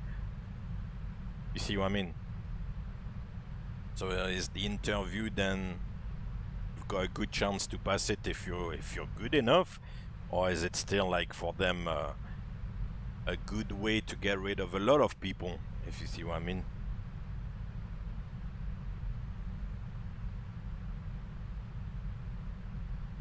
Maybe he wants to mow the grass, yeah.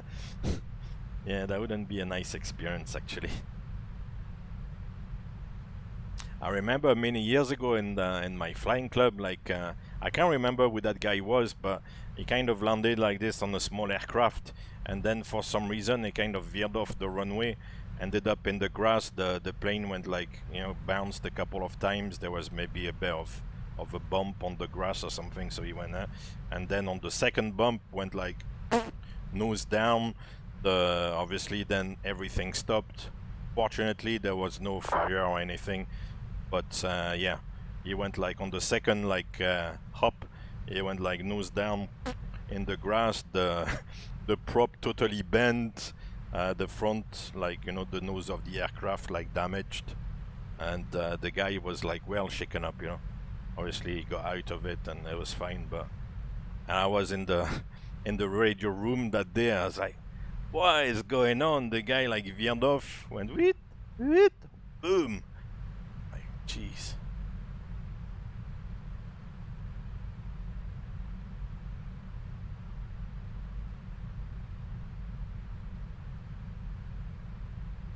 Yeah, it's true. If he applies full power, that's only gonna make things worse, because you're gonna increase the, you know, the speed and stuff.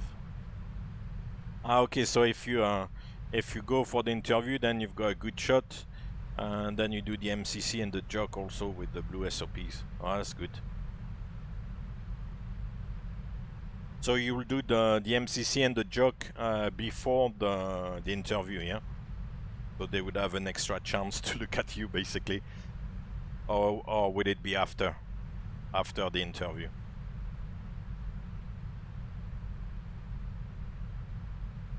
Yeah, no, things have changed, because a few years ago it was like after you do your professional license, it was just a matter of you know, applying. I think it was done with CAE, applying to CAE, then obviously would go for the interview with the blue company, and then they would tell you yes or no, and if they were saying yes, then you were doing the type rating with CAE, which was obviously overseen by the blue company, and then once the type rating was done, you will do the the line training with the blues, and then at the end of the line training, you know, get the job, you know.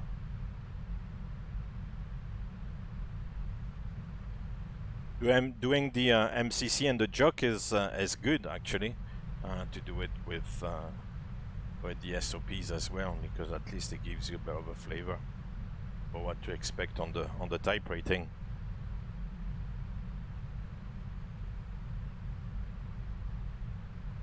And for them it must be good as well, because it already introduces, you know, the students to the SOP, so it kind of gives them a bit of a heads up, you know. So that's good.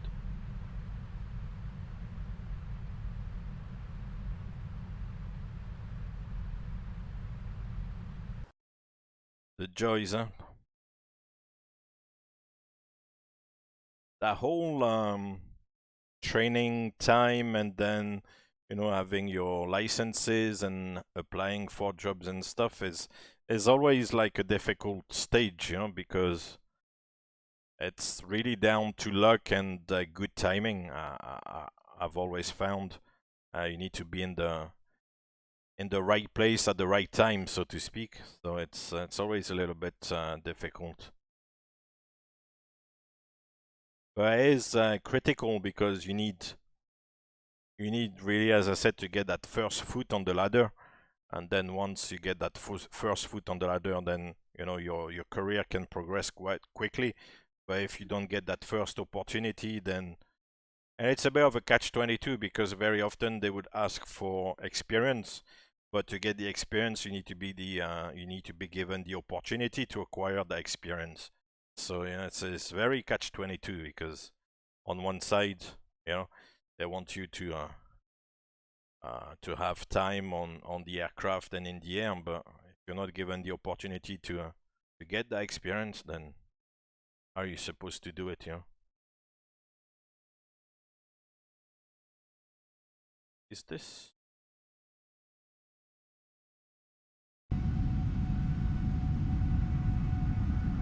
Oh, ladies and gentlemen, we found the boundary between the dry land in ORBX and the snowy land. Where are we? Somewhere. Oh. Kentucky, Tennessee. Nashville is down here.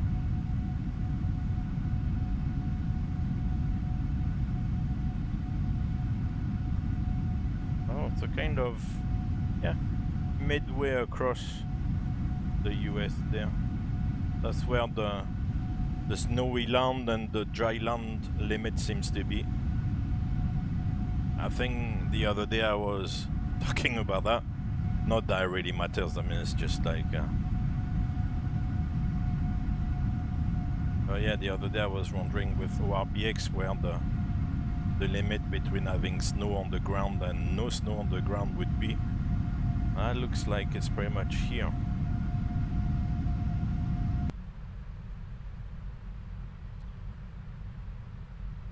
It's all mnemonic SOPs, 10 checks, frisk check, blah blah blah. Yeah. That's a little bit the nature of all these SOPs. Sometimes you feel like you're a little bit of a monkey, like, you know, going like check, and you know, after takeoff checklist, before coffee checklist complete. You're a bit like a machine, or a bit like a monkey, like, you know, repeating, you know, things which don't always make sense. So, but these checks are important, you know, to ensure that the aircraft is correctly set up and correctly configured, and that yeah, the aircraft is doing what it's supposed to do. Because the 737 can be a little bit tricky sometimes, so it's definitely nice to have all those SOPs. But it's true, there's a lot of check this, check, yeah.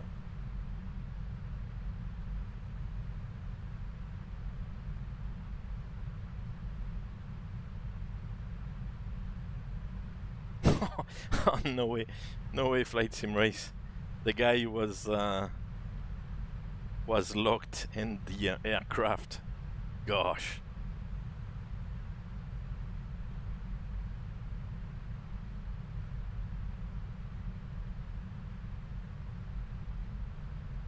Flip whip? Yeah, I don't know. Obviously, I think that I'm okay, but you have to ask like people flying with me. I don't know. They may have a different opinion. Yeah. Apparently, in my company here, there's a list of people who are not very nice to fly with, circulating on a WhatsApp group or something, or WhatsApp message. There's a list of guys who are, you know, difficult to fly with. I'm not on the list, so is this a good sign? I don't know.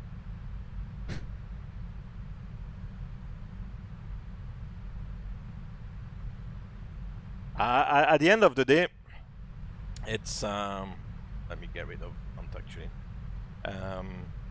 It's down to personalities, you know, and as I said many times before here, there will be guys or girls you fly with, who you click with, you kind of, you know, establish like good communication. I wouldn't say friendship, but, you know, basically you get on well. And there are other people where, you know, you don't really get on. You've got nothing to talk about. You've got nothing in common. They might not be interested in launching a conversation, or they might be a little bit difficult to work with as well. So yeah, it depends. And Kim, bonjour, ça va, ça va? You're still flying? Yeah. Touch wood. So far, so good. How are you doing? Comment ça va? Few of the blue fellas have a chip on their shoulder. Yeah, you know. Once again, it depends on the person. It's really down to personality. If you're easygoing, if you're a little bit, you know, well, I would say, like in my own terms, like constipated. It depends.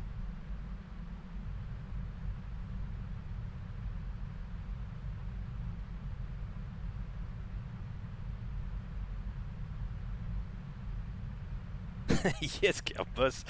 True. Very, very true. It's only when you start flying you find out it's not just captains that can be difficult. Yeah, it can be, I guess you mean it can be the first officers as well, yeah. Yeah, I can definitely agree, yeah.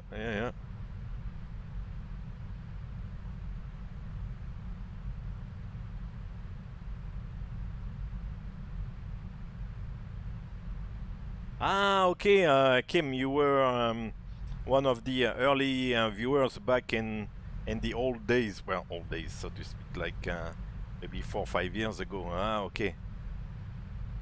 No, I thought with the face cam, I thought it was just like making it a little bit more what's the word I'm looking for? Personable, if that's the word, if it makes sense. Because otherwise it's just a voice in the background. And as far as the company is concerned, yeah, no, I still maintain the same you know, policy that I don't really mention the company. And of course, with the face cam, I can be recognized, like, you know, physically here. But yeah, at the time, at the same time, I'm not, you know, talking about the company. I'm not, you know, commenting about the company specifically or anything like that. So if people recognize me, then fair enough. But at the same time, there's not a lot of people watching as well. So the chances are it's still a relatively small audience. So, but yeah, maybe somebody will recognize me. I've flown actually with one guy who kind of recognized me from the YouTube videos with no cam, so just from the voice. Because after a while he said to me, I think I recognize your voice from or even just with the voice it could recognize me. But since then, that was maybe 2 years ago or something, that guy told me. But apart from that, so far nobody else. So as I said, it's a small audience. I don't really do much on YouTube except, like, you know, publishing those ride videos. So yeah.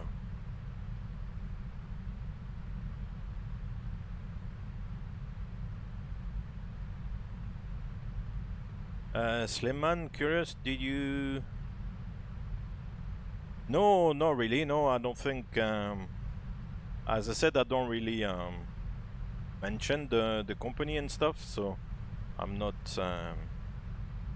I don't want to come here and appear as some sort of a representative or something.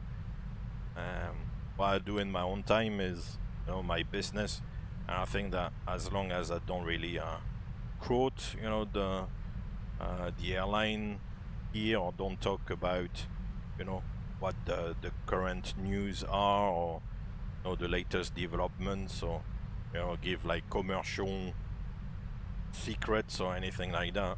You know, as long as you don't incriminate the company in any way, then I think they've... I don't know. I think there's no issues. I might be wrong, but...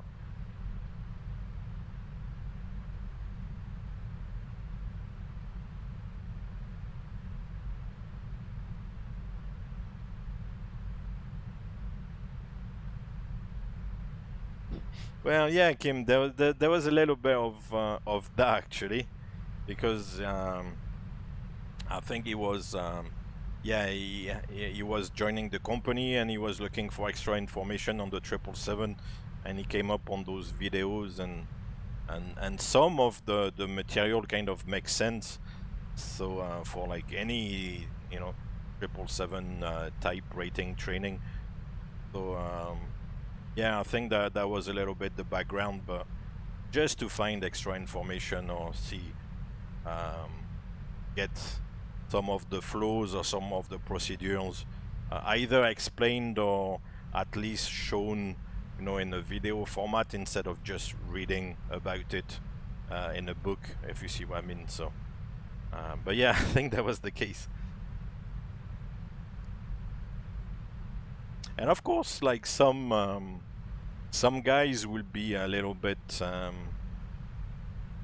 interested in the flight simulation side of things, so they will be drawn even for training and other things to do with the flying.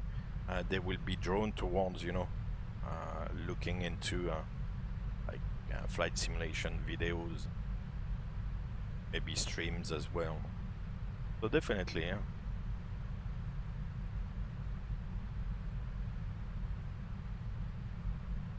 But this is, you know, what the videos and the streams is not really too, and that's why I told him actually at the time, you know, that content here is not really for training pilots. You know, I'm not like I'm not an instructor, I'm not an examiner or anything. I'm just like a normal line pilot. You know, I'm not trying to pretend to teach like professional pilots. This is just for flight simulation, show a little bit how it works, but it's not really to train proper pilots, you know. No, I won't pretend to go that far, you know.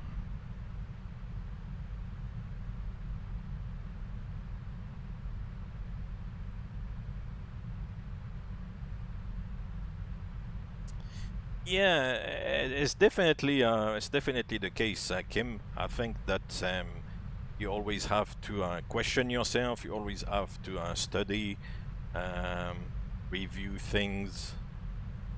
You're right. There's two simulator checks a year. So basically, every 6 months, you're in the simulator for the what is called the recurrent training. So you need to study, but this is not only the this is not the only time where really you have to study. You know, you have to keep up with any change in procedures, any, you know, developments, and kind of try to keep your knowledge fresh, you know. So it's a little bit like, you might laugh, but I don't, it's maybe like a doctor or something, you know. You're not just like studying and then forget about everything you've learned. You kind of need to keep up to date, basically. So definitely, yeah.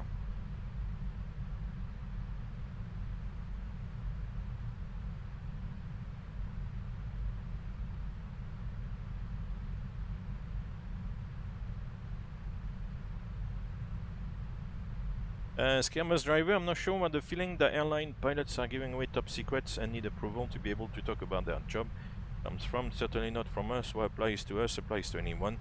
If you critique your company badly or you portray yourself, or anyone in any job will be in trouble. Yeah, I think so. So for the moment, I hope I'm you know, I'm on the right path. I don't really do anything wrong here. If that's the case, I guess I'll hear about it one day or another. But yeah, no, that's why I try to you know, keep it low profile generally.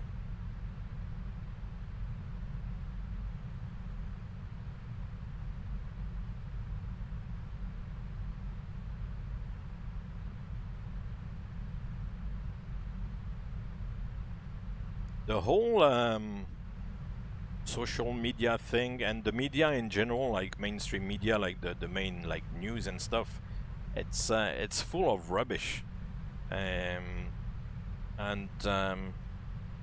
I was actually reading and watching a couple of videos and articles on a recent issue, and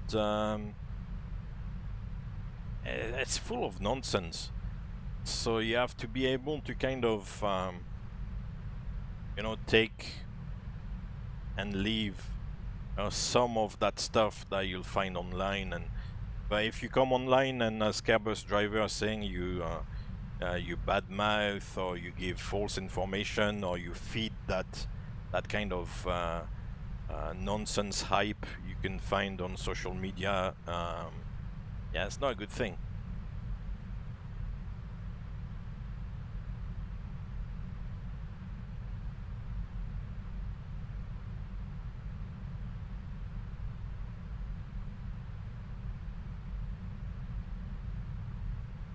Yeah, macrofight.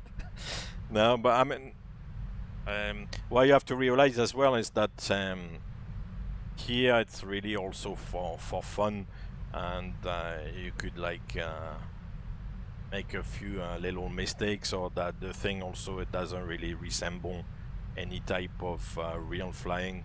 I think generally, like in my case, for example, I mean, my like I may have made some mistakes here in the sim, but like my training record and my like line flying record is good. So I mean, they're not gonna say, oh, because you fly like sometimes the sim like an idiot, then we can't really you know, we can't really trust you or anything. I think also that's something I try to maybe make a point, is that you know, these are like two different things, and that's why, you know, sometimes I joke like that my ability to fly the sim does not reflect my ability to fly the aircraft, and that's true, you know, because it's a totally different thing. But I like that actually. My ability to fly the sim does not reflect my ability to fly the aircraft.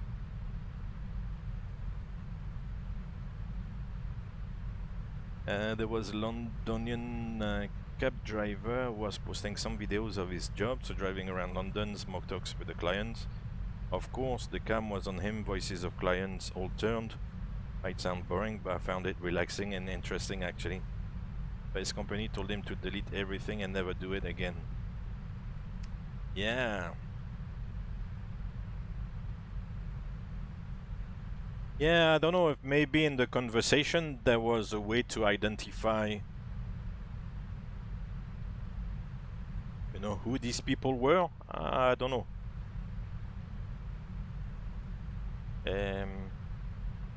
It's tricky. It's tricky. And that's why, in a sense, you know, once again, I try to keep it low profile.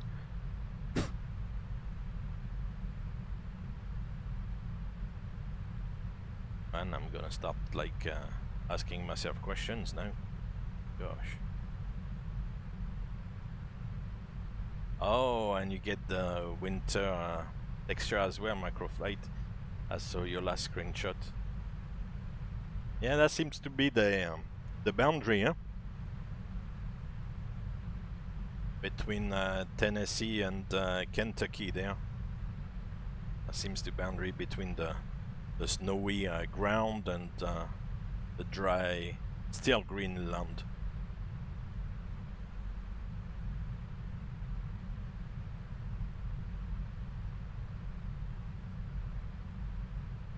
Oh wow, there's somebody here on Volanta going Stansted. Wow, go a long way.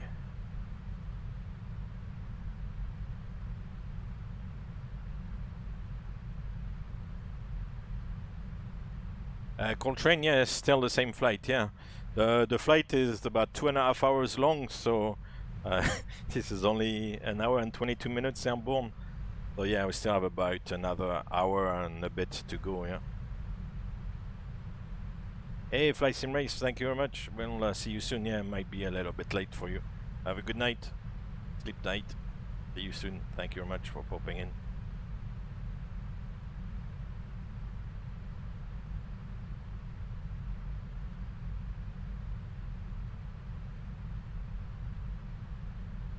Yeah, that's the thing, you know, I don't want to do long flights, like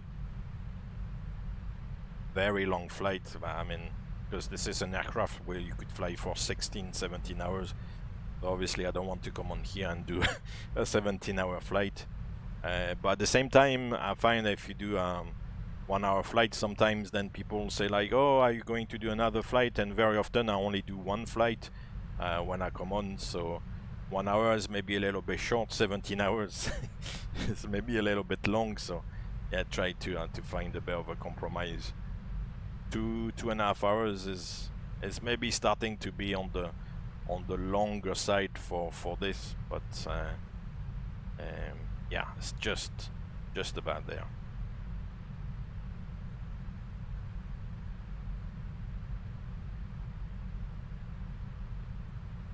That's a good question, Coltrane.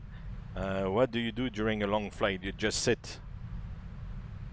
Physically, yes.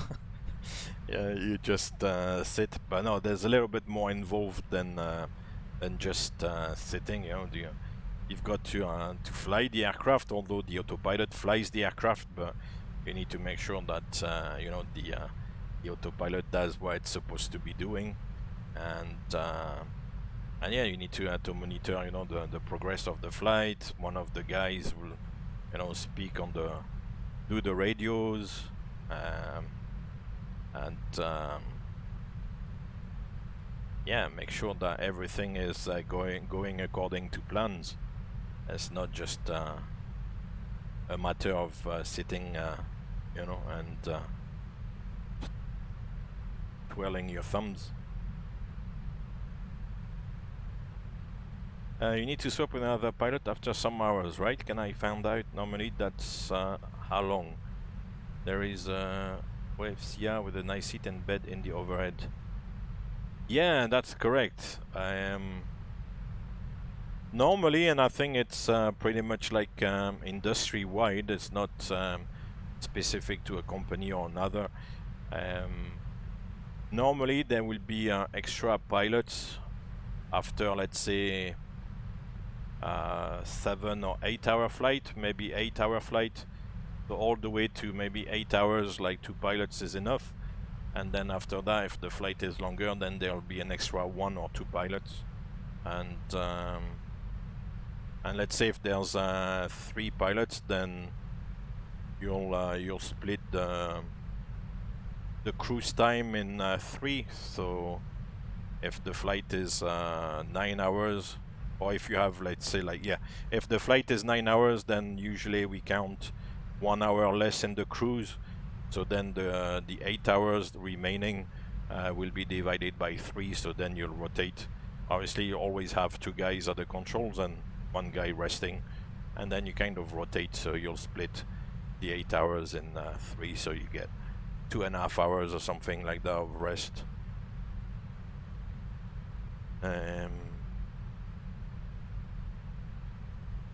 So yeah, and you have the crew rest compartment, yeah, in the aircraft. So the crew rest compartment is nice. To be sleeping is nice. A nice little spot. KFC Turbo, how much time do you spend preparing for a flight in the sim comparing to real life? That's a good question, actually, because the sim, what I tend to do is to prepare the gates with GSX, make sure that GSX is going to work at the gates, work out a flight plan, at least prepare the route, and then do the flight plan. In real, the flight plan is already done. I don't need to prepare, the gate or the scenery or all that stuff. So all I need to do in real is, rock up at the company building, like pick up my flight plan, look at the flight plan, and off you go. Of course, you have what I don't do in the sim is look at the NOTAMs and everything, which obviously I do in real. And also in real, I would also, if I'm not familiar with the place, try to find out a little bit about the place before I go, which in the sim here I don't. So in the sim is a lot of preparation here, to get well, mostly the stream going, according to plan. In real, it's a different ball game, I guess.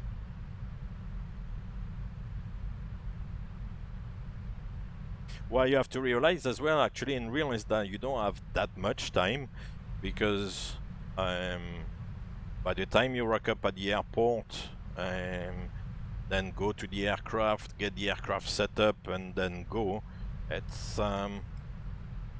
goes very quickly, and you don't really spend too much time, thinking about different things. It's just like a matter of like go, I don't know if that makes sense, but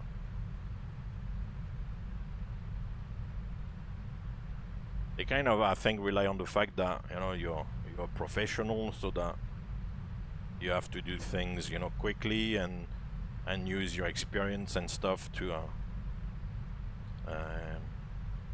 get things going.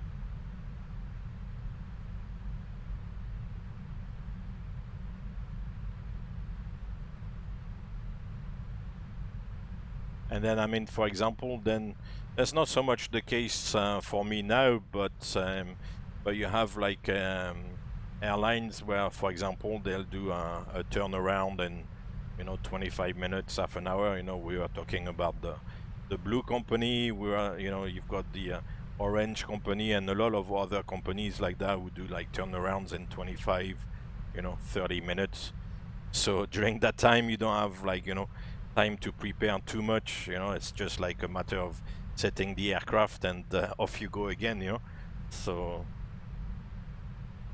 yeah, in that case, then you really rely on the procedures, on your checklist, on your flows. Yeah.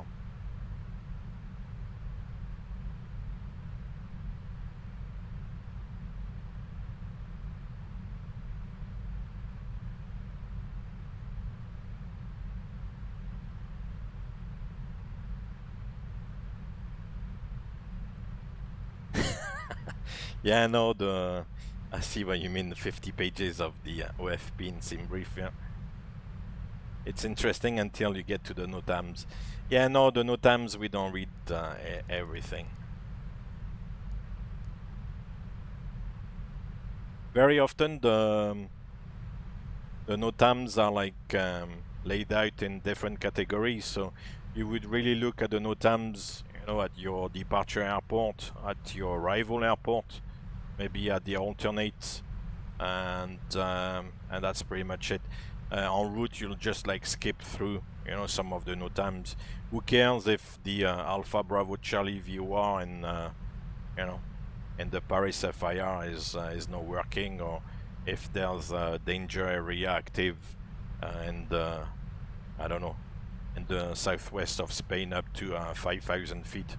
I mean, these things is not really doesn't really affect the flight too much. So yeah, you will kind of skip through all that stuff. But definitely have a look at the NOTAMs for your main airports, because something could affect. There might be taxiway closures and the normal taxiway you know, routing. There could be an ILS off the air. There could be plenty of things, so you need to make sure you've got all the information. That's why I'm saying, like I've said many times before here, that for the simulation I don't really bother with the NOTAMs, because I read like pages of NOTAMs at work. So here, that's the one thing I don't want to do, is, you know, apply NOTAMs or read NOTAMs. I've had like instances before here in the simulation in VATSIM where people saying, oh no, in real life at the moment runway such and such is closed. Like, I don't care, you know. I'm not really here in my spare time trying to have fun, and I'm not here to read about NOTAMs or taxiway or runway closures or whatever, you know. For me here, everything works. That's the beauty of it.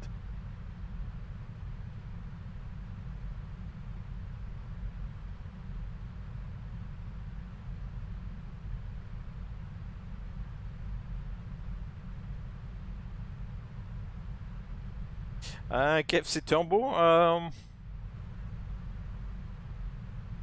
as I said, I think I probably spend more time on the sim stuff here than I would spend on a flight, in terms of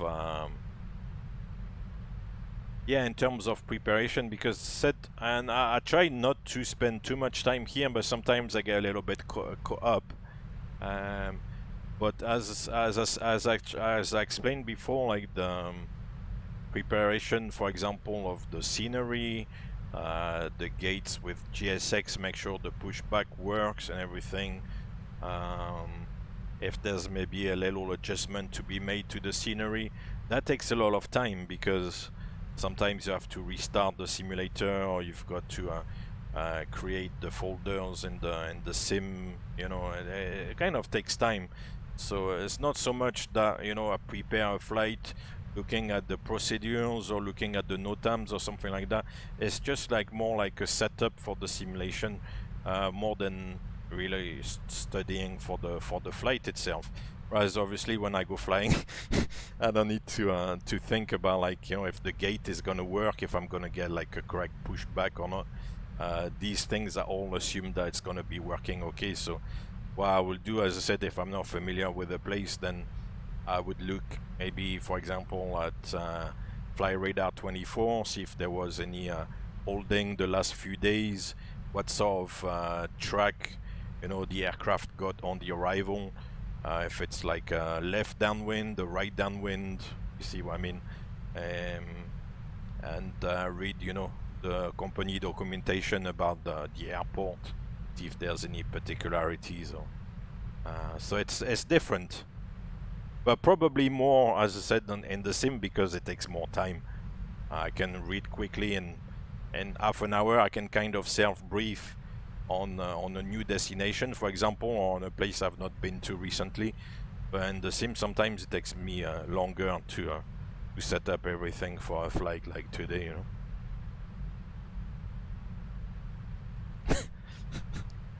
I try to cut down on that, but you know, I'm sometimes a little bit of a perfectionist, so I like things to work, you know, at least as they are supposed to work in the sim here. So sometimes I get caught up and trying to set up a little bit the sim a certain way.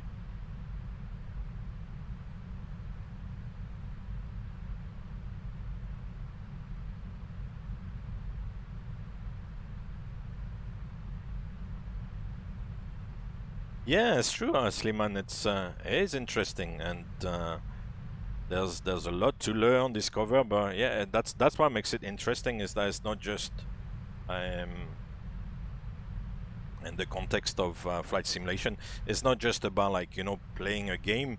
You can try to find out, you know, a little bit more about aviation, about, you know, how the aircraft flies, the procedures. There's a lot to find out to you know, enhance your flight simulation. So that's why you know, I try to come in and, you know, share these things with you. I mean, I'm not the authority in the matter, that's for sure, but that's a little bit, you know, the purpose of why I'm here as well. That's, you know, that's what I like to think anyway. Oh. As I said before, I'm not just here to show off, you know, oh yeah, look at me, you know, I fly these things here in the simulation, yeah, I'm on stream there, oh look how cool I am, how good I am, oh yeah, I'm gonna do like 1 feet per minute landing there, oh cool, yeah, no.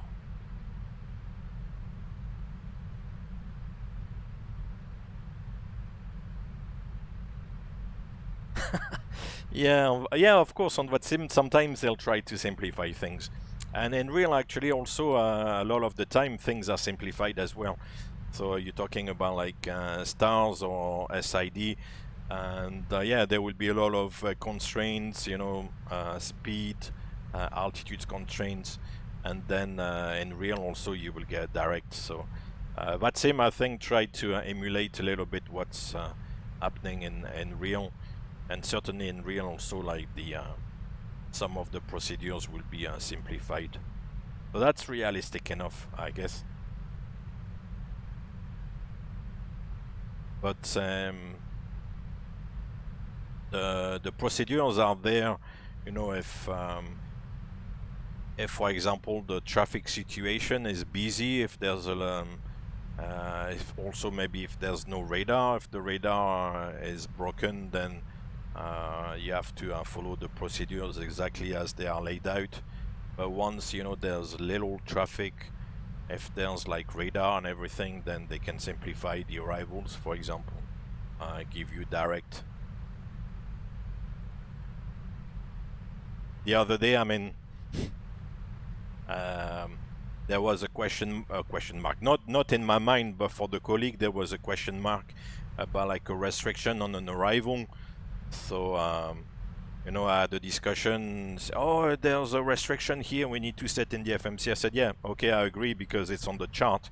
But I said, you know, to the colleague, I said, first of all, in all my time flying into this place, that there was about a speed restriction. That speed restriction was never applied, and I've been flying in the area for like 15 years, so I think I kind of know what I'm talking about. And but I said, yeah, we'll keep the restriction in the FMC, and we'll clarify with air traffic control, you know, if that applies or not. And then we got direct, so that waypoint where the speed restriction was bypassed. So yeah, I kind of thought, yeah. Oh, no point making a big deal about, oh, there's a restriction here, because yeah, it didn't apply, and then we got direct. So. There you go.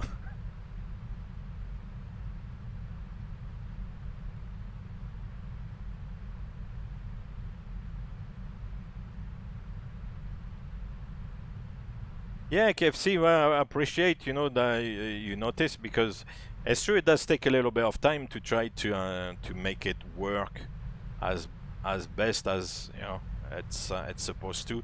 I would feel a little bit stupid, you know, if for example with GSX I pull up at the gate and GSX doesn't work, or sometimes it's happened before because sometimes I forget, you know, I think I've got the ILS and the ILS frequency is different or something like that. So I try to, you know, make sure that, yeah, ILS frequencies are correct, that GSX is working, that the scenery I have kind of, you know, matches the actual charts and things like that. So try to make it, yeah, realistic enough. It's not easy and it is time consuming indeed. It is. That's why I was saying sometimes I tend to get a little bit caught up because sometimes I'm a little bit of a perfectionist sometimes, and I'll spend more time than I need to on certain little things.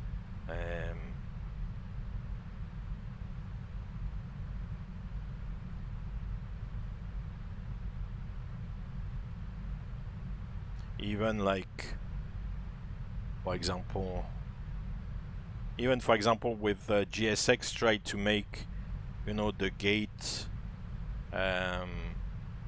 with the colors of the airline. Try to find out about, you know, the exact location in the airports, which terminals, if there's any specific catering agent there, or which at the end of the day is maybe not necessary, but I like to kind of push things a little bit. Yeah.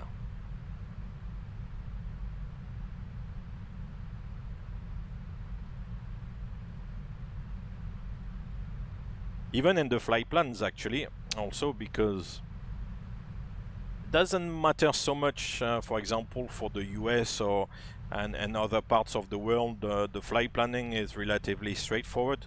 In the US, it's not. The US, you need to try to find the flight plan online, and then of course like plug in then into the flight planning software and stuff, and then it works. In other parts of the world, it's relatively straightforward because the airlines, the airways, and you know, SID stars linked together nicely, and there's not a lot of options. And there's no, for example, rerouting, so you just follow the airways and that's that. But in Europe, for example, it's full of restrictions, so what you can do as well is just like run a random flight plan and just like fly from A to B, and that's fine, you know. But what I'm trying to do as well is run the flight plan through that Eurocontrol flight plan checker, make sure that the flight plan will be accepted in real by Eurocontrol. So sometimes there are like restrictions, it doesn't work a certain way, you have to try to find alternatives and stuff. Once again, that takes time as well. So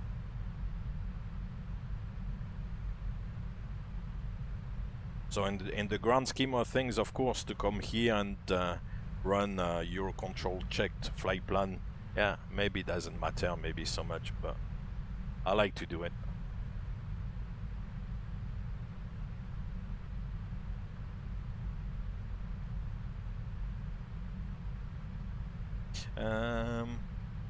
Oh yeah, of course, KFC Turbo, no, yeah, of course, there's nothing wrong.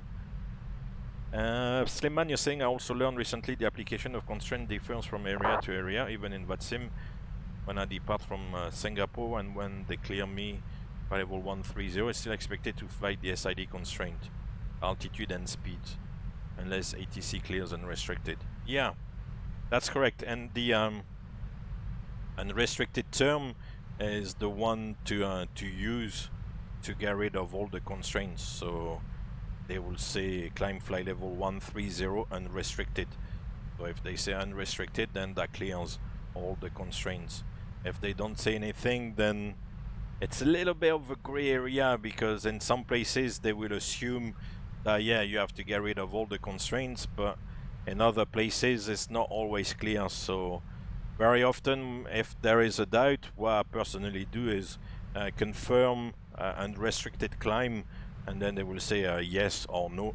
But 99% of the time they say yeah, climb unrestricted. Yeah, they kind of say yeah, I should have said that, but the controller doesn't say it. But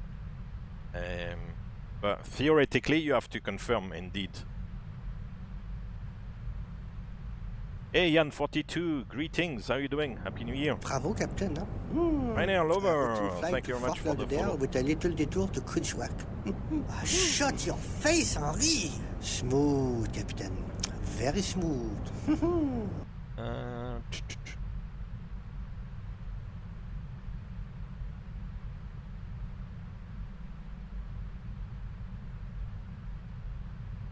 Oh yeah, KFC Turbo was a legend, huh? Like just before New Year on the last one.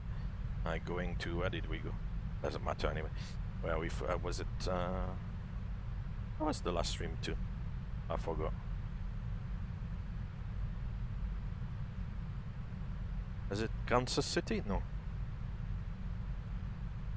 Where did we fly on the last one? Gosh. The last one was... Oh yeah, Denver, LAX. Yeah. LAX. How can I forget that approach in mist there? True, LAX. Shall we get some music again? Come on, let's get the blood pumping. That'll be it for today. I'm not gonna play the music 50 times.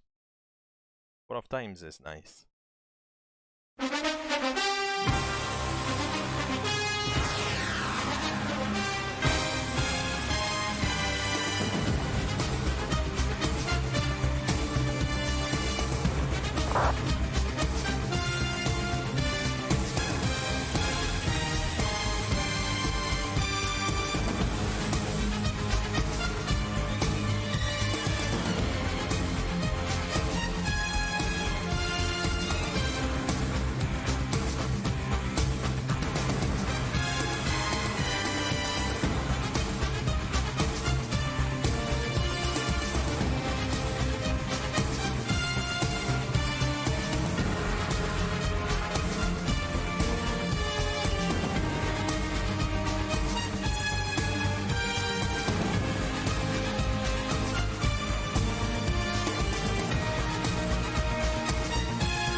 That'll be it for today.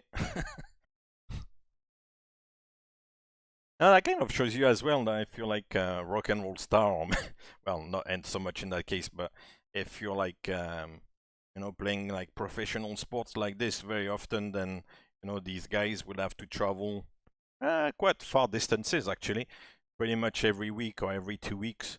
They'll have to you know, crisscross the land from you know, from east to west and north to south. So it kind of, you know, gets you into that frame of mind that these guys, you see the games on television and you say, oh yeah, that's fine, you know, they're just here, and but it involves a lot of traveling. Hey, my PP, how are you doing? Happy New Year. Hope everything's okay. Right now, over, you're saying Air Tahiti diverted to Manchester from Paris to LAX. Oh gosh, that doesn't sound very good if you have to divert after like 1 hour out of Paris like this on the way to LA. That's not good news. I'm wondering what happened. Must be a serious incident, because any diversion is quite a big thing. Sometimes maybe a medical case. Yeah, imagine. Oh damn, we ended up in Manchester instead of Tahiti. Tahiti, Manchester. No disregard to Manchester, it's a lovely place, but I would rather go to Tahiti. Gosh. Yeah. Who votes for Manchester? Who votes for Tahiti? No worries, my PPL. Anytime. Take your time for the anti-ice video. I remember that was the discussion we had. That was interesting because I would have never imagined that it was actually liquid, if I remember, coming out of the prop, and on top of that, with the centrifugal forces, or because the prop turns, that would also spray the liquid onto the windscreen as well. That's a wicked system, actually. So yeah, I'm looking forward to watching that video, I have to say.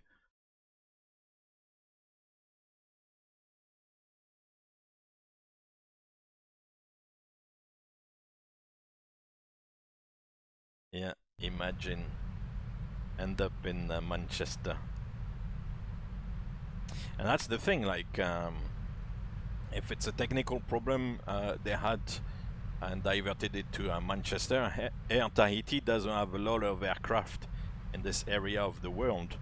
I'm not particularly familiar with the operation, but I guess in Europe they maybe don't have a lot of flights and a lot of aircraft therefore in the area. So if they have to find like a replacement aircraft, for example, then it's gonna take some time. If they have to fly like an aircraft from Tahiti, which I assume is their base, it's gonna take a while.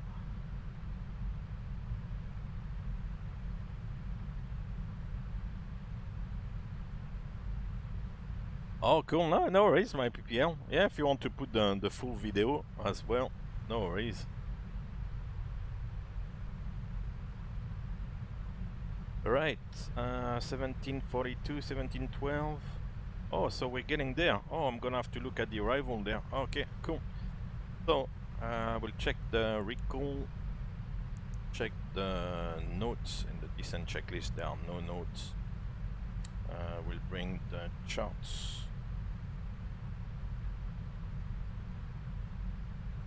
Philadelphia. So yeah, Philadelphia was the last airport to visit, either as an arrival or as a departure airport. It's arrival airport. So the arrival is, I think, budget 2 arrival, and it's via JST, Johnstown. Okay, so that's that. Window. So I got Philadelphia, Pennsylvania, Kilo Papa Hotel Lima, D8 arrival, airport elevation is sea level, altimeter setting inches of mercury, and transition level flight level 180, like everywhere else in the US. So the budget 2 RNAV arrival. Normally what I prefer to do, but that's a personal thing, is to actually look at the chart rather than read the text description, but you can also read the text description to see what the arrival is doing. So we'll start the arrival here at Johnston, since it's the last waypoint on the FMC, and then take it all the way. Okay, doc. So in the FMC we'll set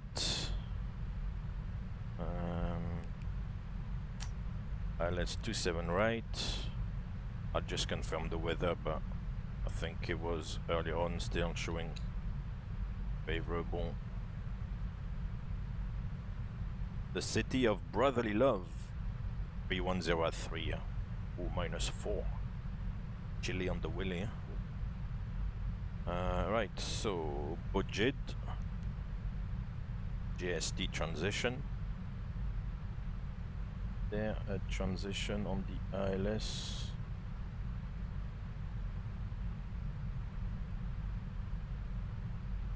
Menji. Okay. And is that Menji transition on the arrival? Okay, so I won't take any transitions there and just execute that. Right. So now, like always, we check the sequence of waypoints for the arrival.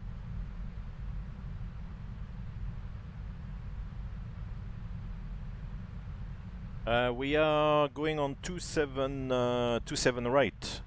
Microflight, I think. Yeah, 27 right. Let me double check.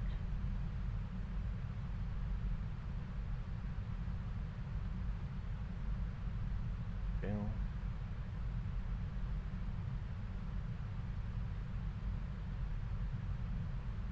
Yeah. Let's approach 27 right. Yeah, yeah, yeah. That's the information I have. So from Johnston, we then go to Miroy. Yeah, there's nothing there. Then to Kofax, then to Lommen, and then to Harrisburg, Hotel Alfa Romeo. Then we go to Boone, Lancaster VOR, LRP. So still without any restrictions here. That one for the moment is straightforward enough. Then to Trag, and then Bunts. Okay, Bunts. Ah.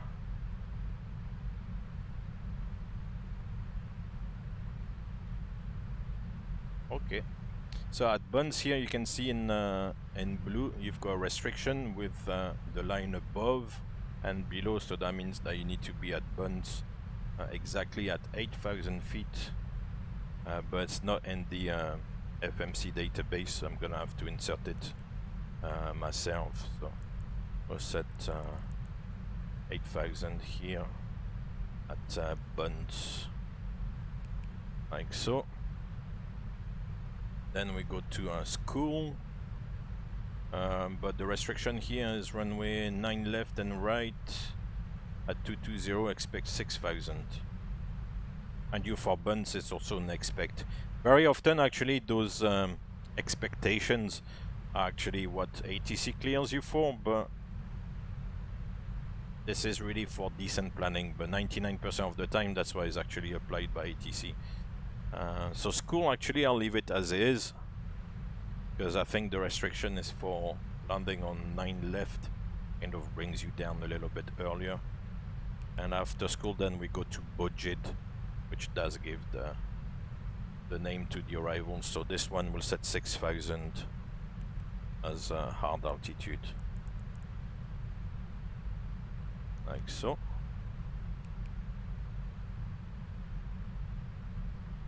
Yeah, there's 4 runways I think in Philly, but 2 of them are relatively small. One in particular is quite short, so only really 3 operational for medium to big airliners.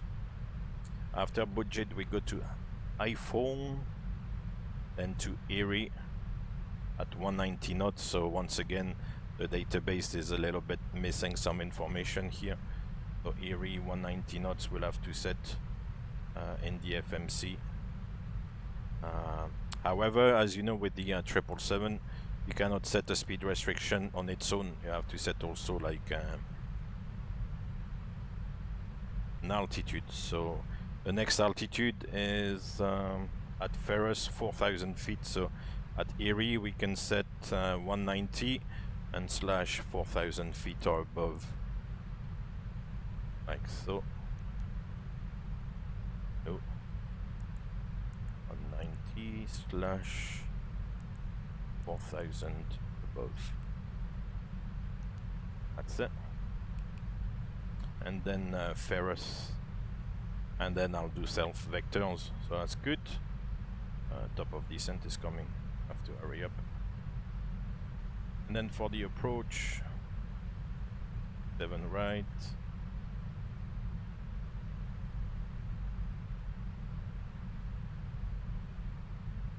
So from Martin, yeah, 3,000 feet, we go down to Jalto. So Martin, Jalto, 2,100 feet, and then to the runway. And in case of a missed approach, we go to Modena, not Moderna, but Modena, and 3,000 feet. Right turn to 3,000, Modena. Yep, okay. Minima here, we'll be looking for 2. We'll round it up 220 plus 20 feet because it's cold, so we'll make it 240. Up or down, put it there, 240. And I'll wind down the altitude as well because we're gonna get to the top of descent. Just make it 8,000. Okay, so that's it, and the last thing we'll do is set maybe auto brakes 3 and work out the VRF. So we're gonna land with 8.6. The weight, zero fuel weight is 224. So 224 and 8.6 is 232.6. 32.5 we'll pull it. Yeah, it's gonna give us 144 for the VRF.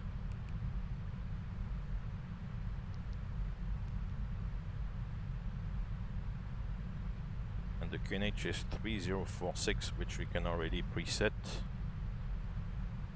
Yeah.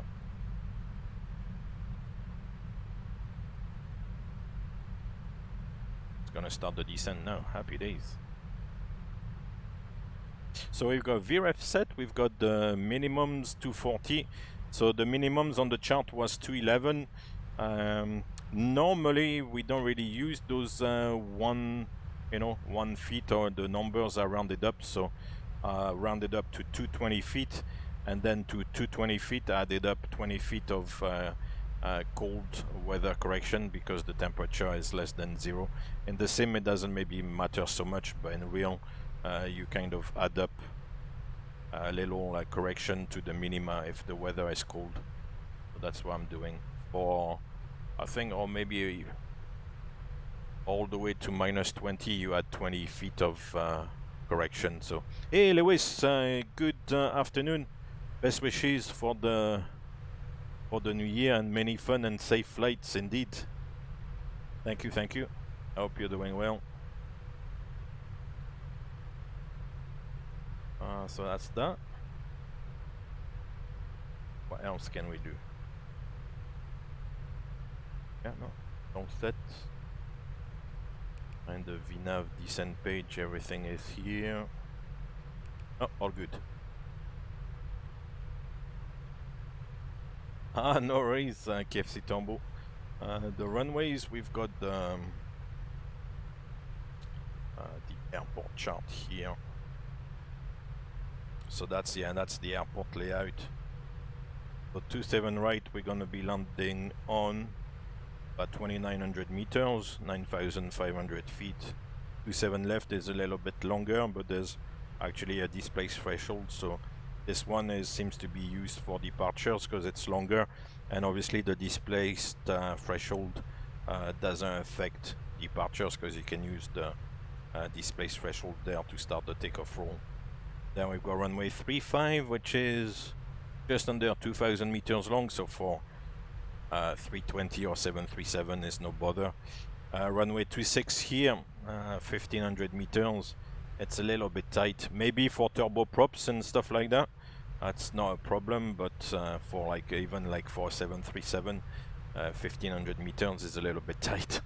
So, but for a Dash 8 or for an ATR or something, I think 1,500 meters is still doable. And obviously for general aviation and stuff. Right, so let's bring FS to crew.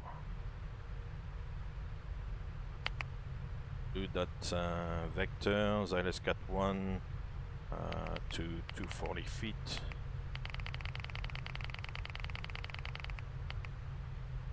And we'll start the APU, the transponder, weather and terrain. Descent checklist. Stand by. Fantastic.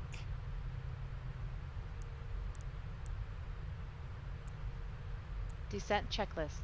Recall. Checked. Notes. Checked.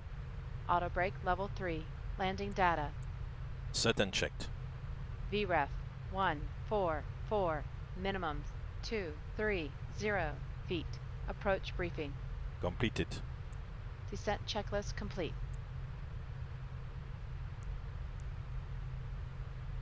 She said 230 feet. It's actually 240 feet. What do I have in here? Oh yeah. 40. What's that?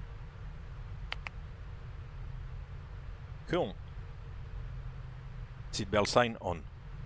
Seatbelt signs coming on. Thank you very much. And this one I have to do myself. No electronics on.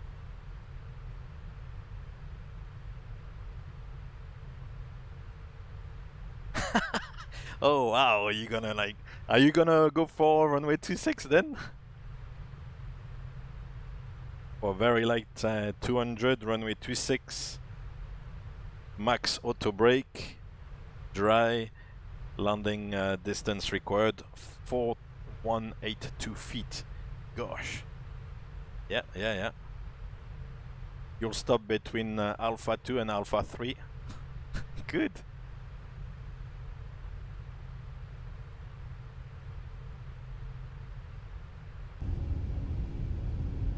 Oh. What river is this? So, according to Bolanta. Oh, that's Harrisburg. And the river, therefore, is... What's that river? Come on, give me the name of the river.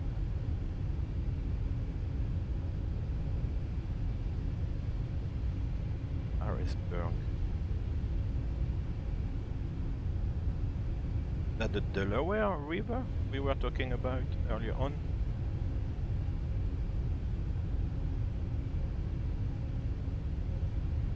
Oh, I can't find the name of the river there. Anyway, it doesn't matter. I like to do a bit of geography, but... Ah, there's a runway here. Yeah, we are in the snowy weather here. Still a lot of wind.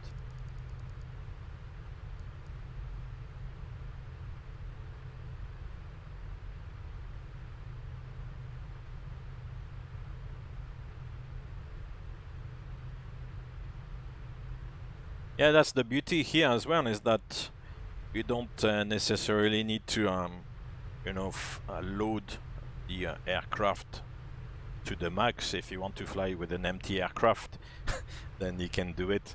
And with an empty aircraft, I'm sure you can stop relatively quickly.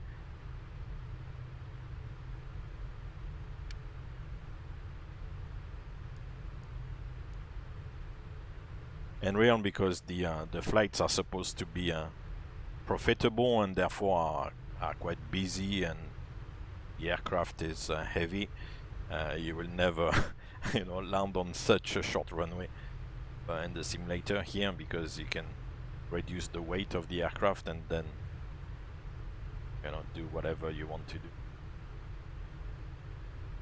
There's no sandwiches. The Susquehanna River, possibly. I couldn't find on Volanta. You know, very often on the map it gives you the name of you know, all the geographical places, but I couldn't find it. It doesn't. I couldn't. I don't know. Philadelphia, the city of brotherly love.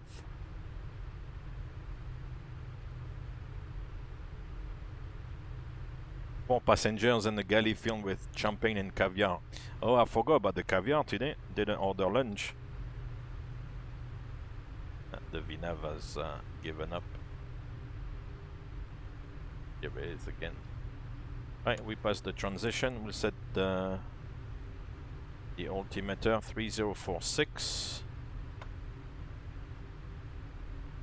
Hold Vinav speed. Go. Philadelphia, here we come.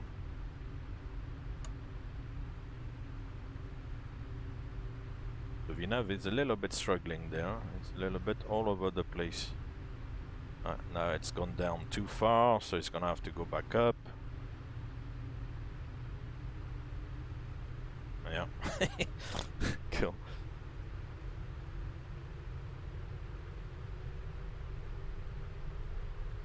Approach checklist.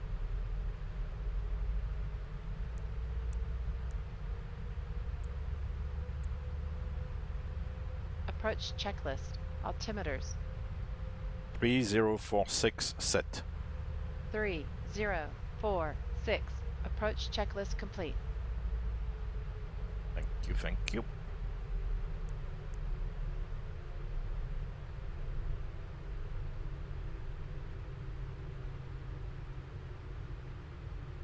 It's playing yo-yo there and going whoa, whoa.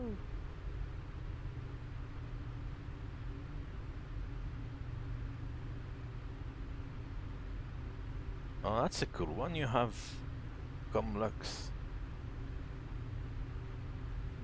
Is this some sort of like private setup, yeah? Boeing 777 VIP. Well, that's actually quite nice.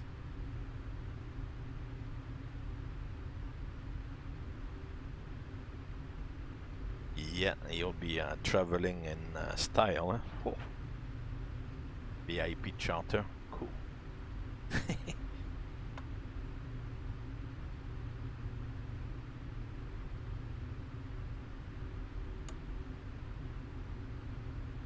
What's the FMC message? Drag required. Okay. On this.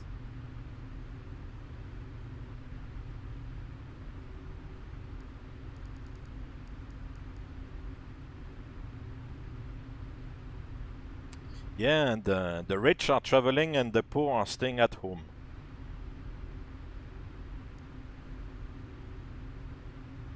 I knew the poor are starting to travel again, but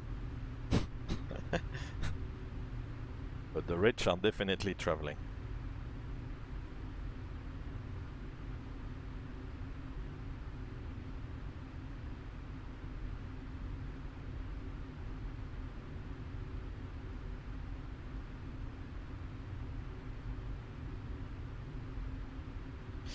Does the weight help in braking? Yeah.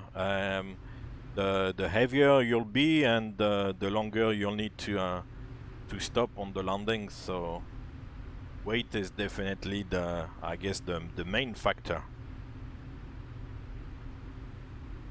Oh, Jan, you're gonna need to save a lot of lunch money. Eh?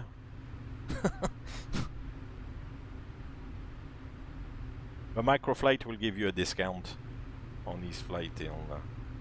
I'll give you a 10% discount on the fees.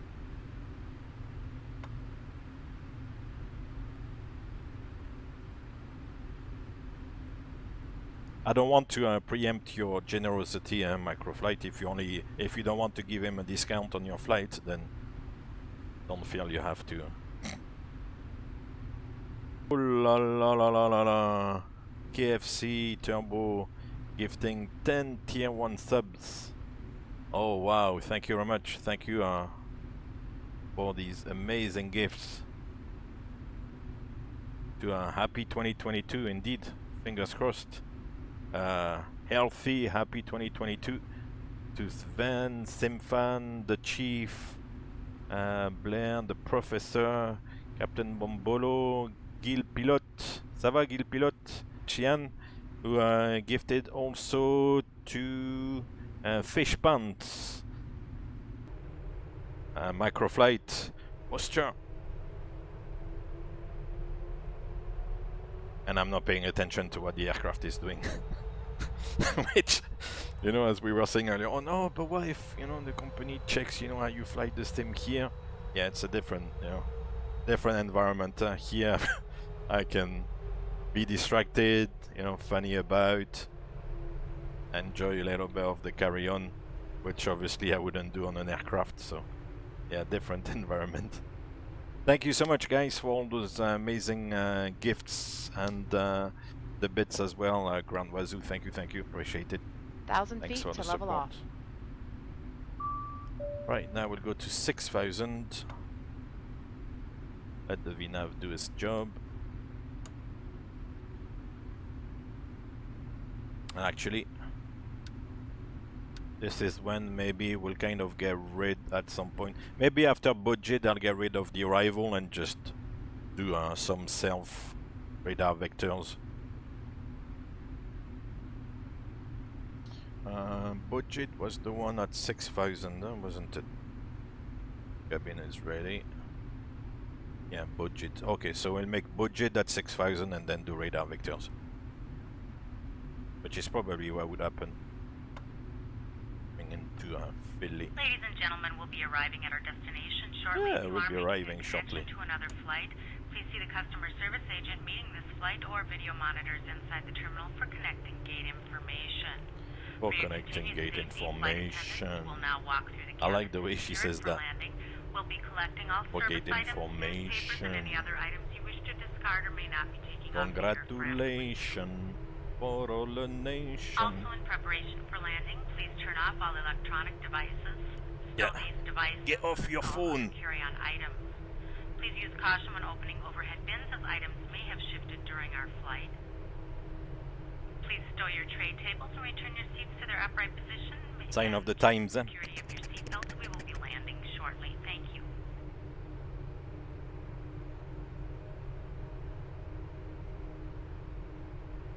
Right now, it's calculating a very shallow descent to make 6,000 at budget. So over quite a long distance, you only need to lose 2,000 feet. So it's descending very slowly. Let's do that.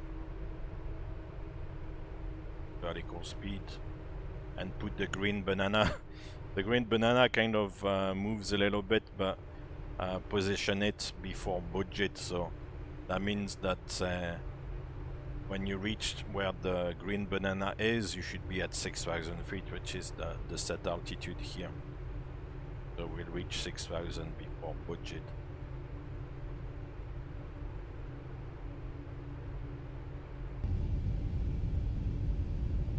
Yeah, it snowed yesterday, so it's white. Even if it had not snowed, like, it would be white regardless, so.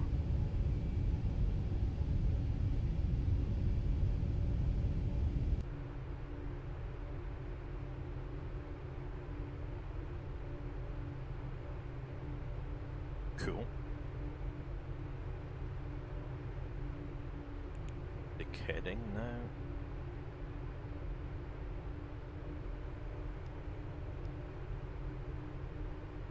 Thousand feet to level off. Philadelphia traffic, American 25, 62 heavy, downwind 27 right.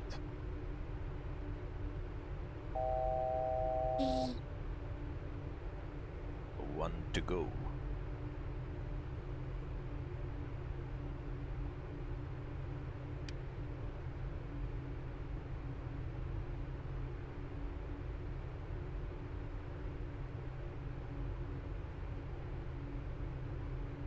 Yeah, there's no point following that windy arrival down that double turn from budget. Would just go downwind. Just simplify it a little bit. So that's why, like, from a planning point of view and then from a briefing point of view, you kind of, you know, that's why we were saying, Slimman, you take that into account, but then in practice it can become different.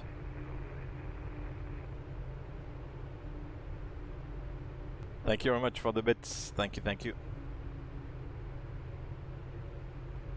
Right, so we'll go heading 100. That will do, huh? Yeah, that's gonna take us to Ferris. So there, American 2562 heading 100, maintain 6,000 vectors, ILS 27 right. There we go. Heading select alt.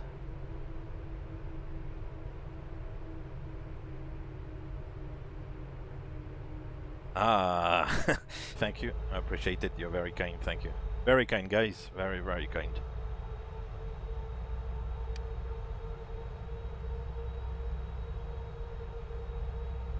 Right, so in that case, what are we gonna do? Since we are on radar vectors, I'm gonna put that Ferris here, and then I'm gonna join Martin. Yeah, it's gonna do something a little bit funky, but we'll kind of vector around that pattern here. Right, so that's budget. Not Bojo, but budget. We'll go down to 4,000, I think, initially. So we'll go 4,000. Rust, flyable change speed. The airport should be on our right. That's Philadelphia. The airport is maybe a little bit back there. Yeah. That's Philadelphia. The city of brotherly love.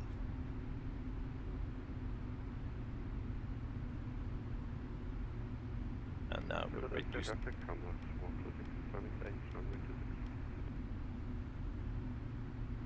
What's your call sign, Macroflight? Is it Comlux? Looks really good, I have to say. And you'll really be traveling in style in something like that. Gosh.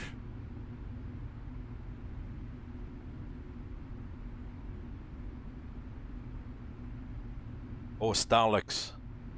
Almost. Comlux, Starlux. Almost the same.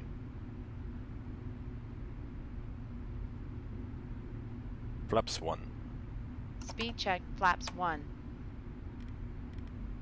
I'll try to be stabilized today. That would help. The other day in Kansas City is... So I did change the option, which I think I discussed on the last stream. It was a little bit weird that the glide slope was captured before the localizer. Procedurally, as I said, it's a big no-no. You cannot descend on the glide slope before being established on the log, so I'm not sure why the option was enabled like that. 1,000 feet to level off. Yeah, after Google, it's Wikipedia, eh? So if you don't know, ask Google or Wikipedia. Yeah? I agree.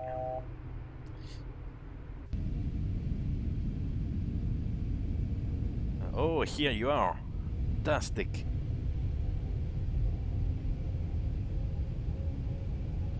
Right, so I'll come back on the speed a little bit as well.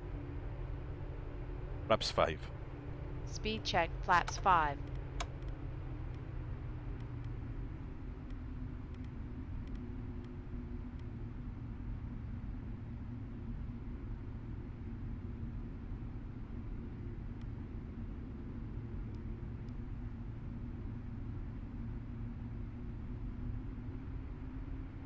I'll extend a little bit the downwind. Mind you, I'll actually cut it in now. Flaps 15. Speed check, flaps 15. Merci beaucoup, Eloise. Thank you very much. You're a legend. Thank you, thank you. Let's go down to 3,000. No, maybe no. And now we'll extend from Martin.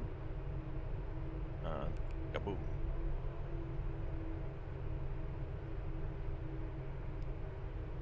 Thank you very much, sir, again. That's very kind of you.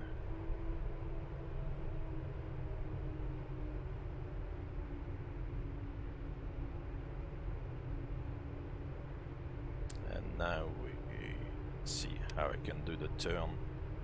2.5 miles, we'll start turning in. Race for impact, indeed.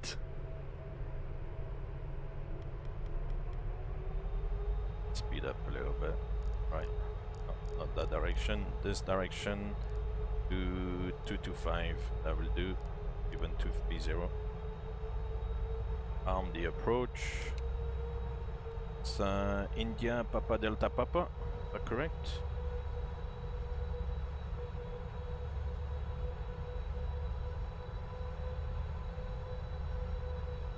India Papa Delta Papa, yeah.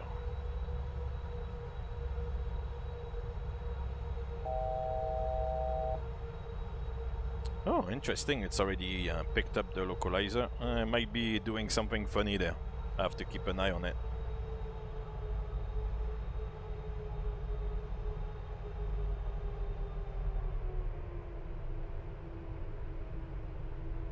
Philadelphia traffic, American 2562 heavy. Final 27 right. Very far actually. Hello, hello, it's Marky, how are you doing?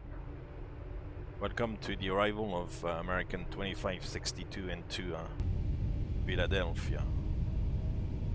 Downtown Philadelphia. I don't know if we're gonna see the stadium. I think the stadium is somewhere on the arrival path.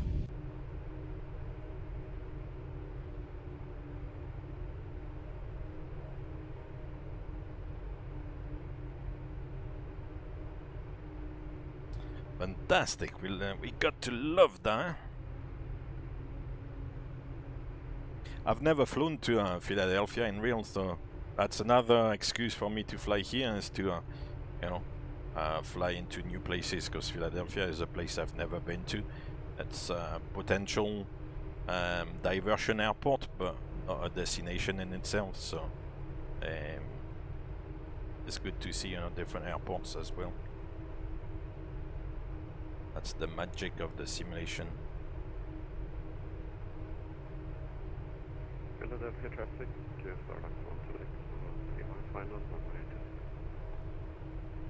I'm about 7.5 mile, yeah, 7.5 mile behind you, microflight, so we shouldn't trigger the TCAS. Famous last words. Huh?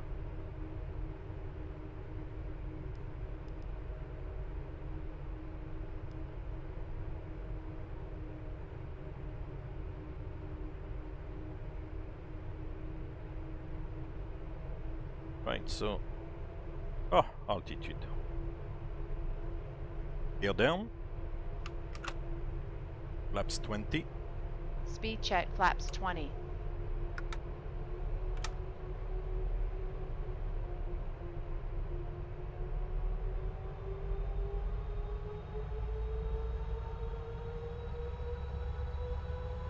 And glide slope captured, and missed approach altitude 3000 feet is set. Oh. For the moment it's a pure crosswind.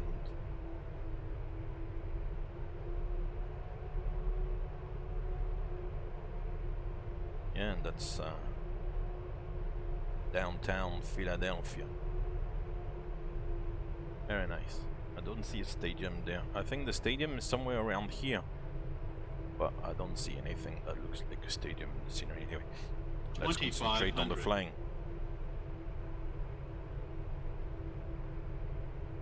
Cabin crew, take your seats. The DME here is correct. It's on the other side that the DME runs to at the threshold, which is a bit of a trap.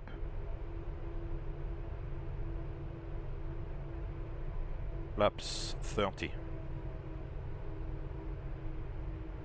Flaps 30.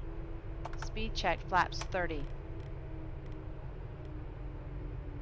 Philadelphia traffic, vacate to runway 26.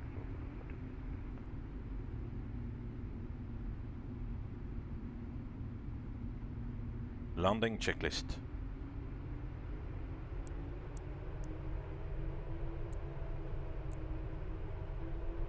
Landing checklist. Landing checklist complete. Checklist complete. Alright, that's 27 right, it looks like. I'll disconnect the autopilot. Wish me luck. Hey, Burgo, thank you very much. And you have a happy new year too as well. Brace for impact. Oh, there's a bit of wind shift here. Right director. There you go, wish me luck. Might be a storm one.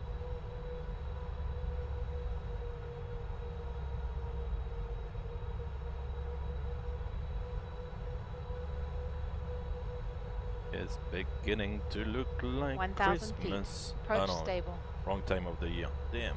1,000. Quickly check.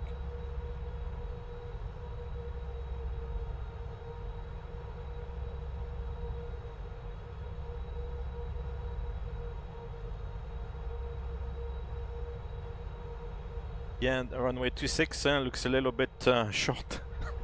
Gosh, I think it's even shorter than Innsbruck.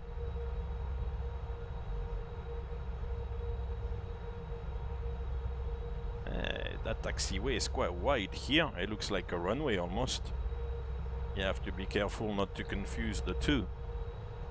It might sound like an obvious thing to say, but landing on a taxiway has happened before. So that's maybe a point to remember. That must be maybe an old runway. Anyway. Plus 100. Approaching minimums. Quickly check. Oh, there's no puppy here. Oh. Minimums. Minimums. Continue. Landing. Everybody ready for 100. landing. 50, 40, 30, 20, 10.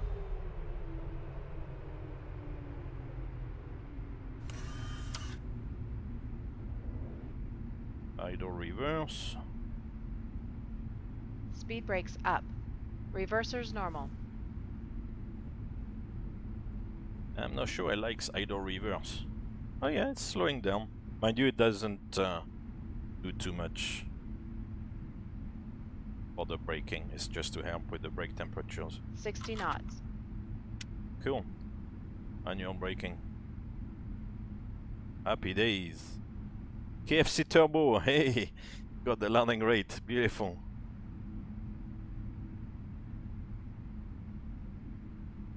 Right, so we'll take, let me see actually. Where's my moving map? Ah, here it is. Yeah, we'll take the next one. It's supposed to be kilo 5.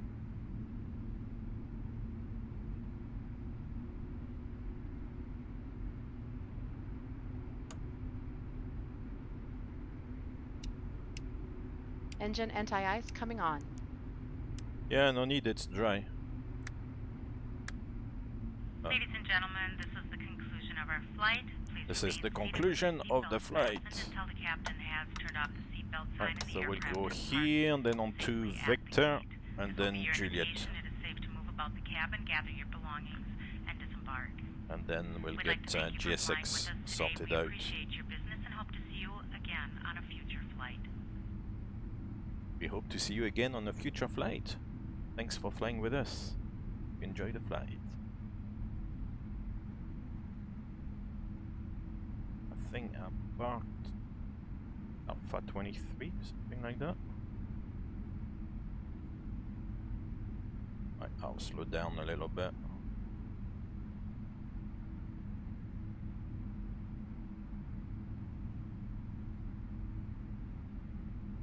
Pull GSX. Alpha 23, I think. Yes.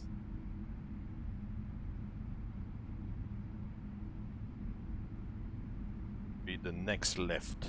Hey, microflight.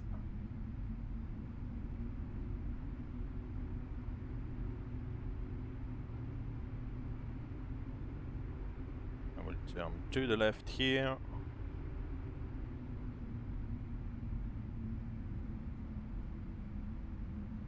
I hope the cowboys enjoy the flight. Gosh.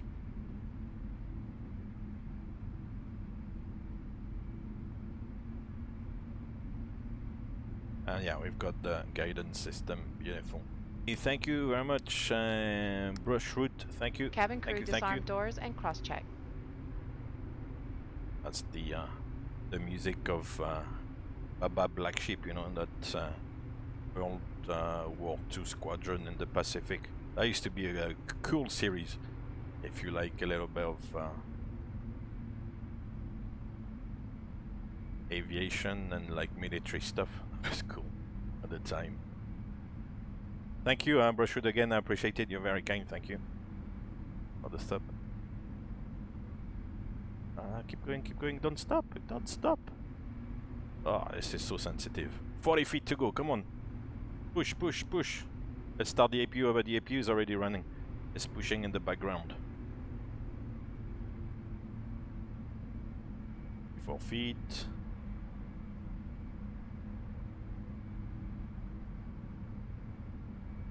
No, this is too sensitive. Come on, push, push. Stop, that's it. That will do. Anyway, there's no Macarena there. This is the guidance system. So we'll set the parking brake and the APU is running and we can shut down the engines. Well, disarm the doors.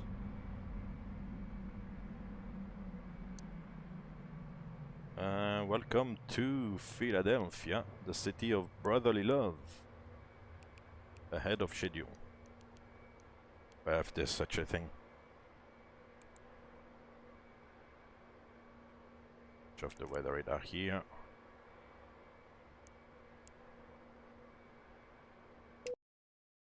That's it.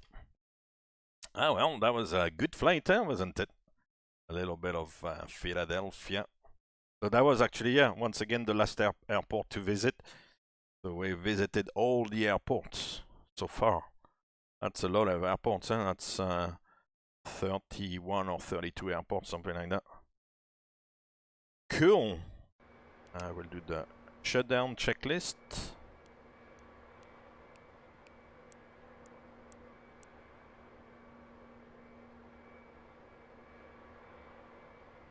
He's gonna ask for it, no? Oh. I am ready for the checklist. Oh, here we are. Shutdown checklist.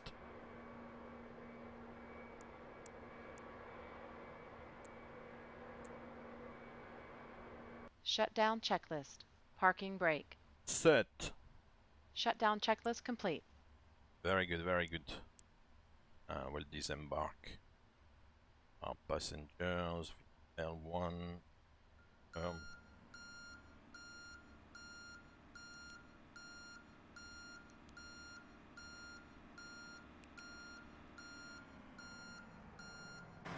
We'll wait until the bridge is in place before opening the door and like throwing people out of the aircraft.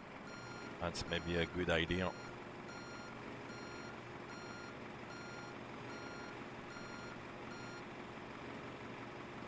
That's it. Then they will knock at the door, tuk tuk tuk tuk, and then open the door and let people out. Open the door. Here we go. That's it. Once again, welcome to Philadelphia. Hey, KFC Turbo. Gosh, thank you very much. Thank you, thank you. Yes, to week 18. Thank you very much, sir. You're a star. Thank you, thank you. Oh, this is amazing. You're very, very kind, very generous. Thank you. Oh, that's fine. I recovered chase plane. Oh, I thought I'd messed it up. Hey, Lewis. Thank you, thank you. We'll see you on the next one. Thank you again for the bits. That was amazing. Thank you, thank you. You're a gentleman. Thank you very much. We'll see you soon. Happy New Year again. And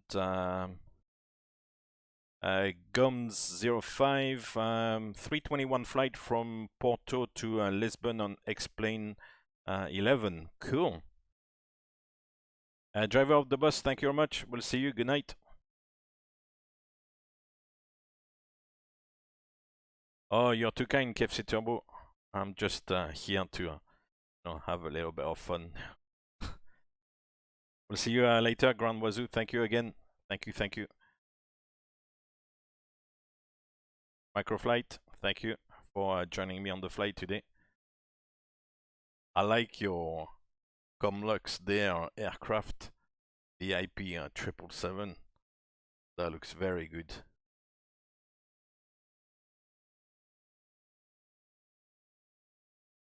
Was talking about saving a bit of lunch money for a flight like this. I think you'll need to save a lot of lunch money.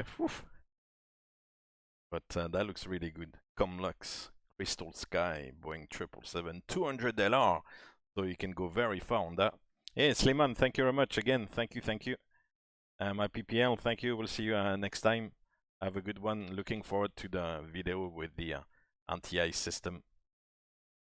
Yeah, like always, I'll hang around for a couple of minutes and then I'll head off as well. Thank you again today for all the amazing support. It's mind-blowing, so thank you. You're all very generous. Thank you very much. And yeah, I'll come back next week maybe to do the wild card week and pick up one of the games. For the moment, we don't really know what the playoff games are gonna be for the wild card weekend, so that remains to be determined. For the moment, we're still looking. Maybe, I don't know. There's still a lot to play for, so we'll see what the games are, and then I'll choose one of the games to do the flight. So once again, to take like yeah, away team to the home team. That's that. Cool. The cargo is already out. We can switch on the ground power. I will keep the AP running because it's cold, so the cabin tends to get quite cold here quickly. Although, as I said, it's not realistic. That's that.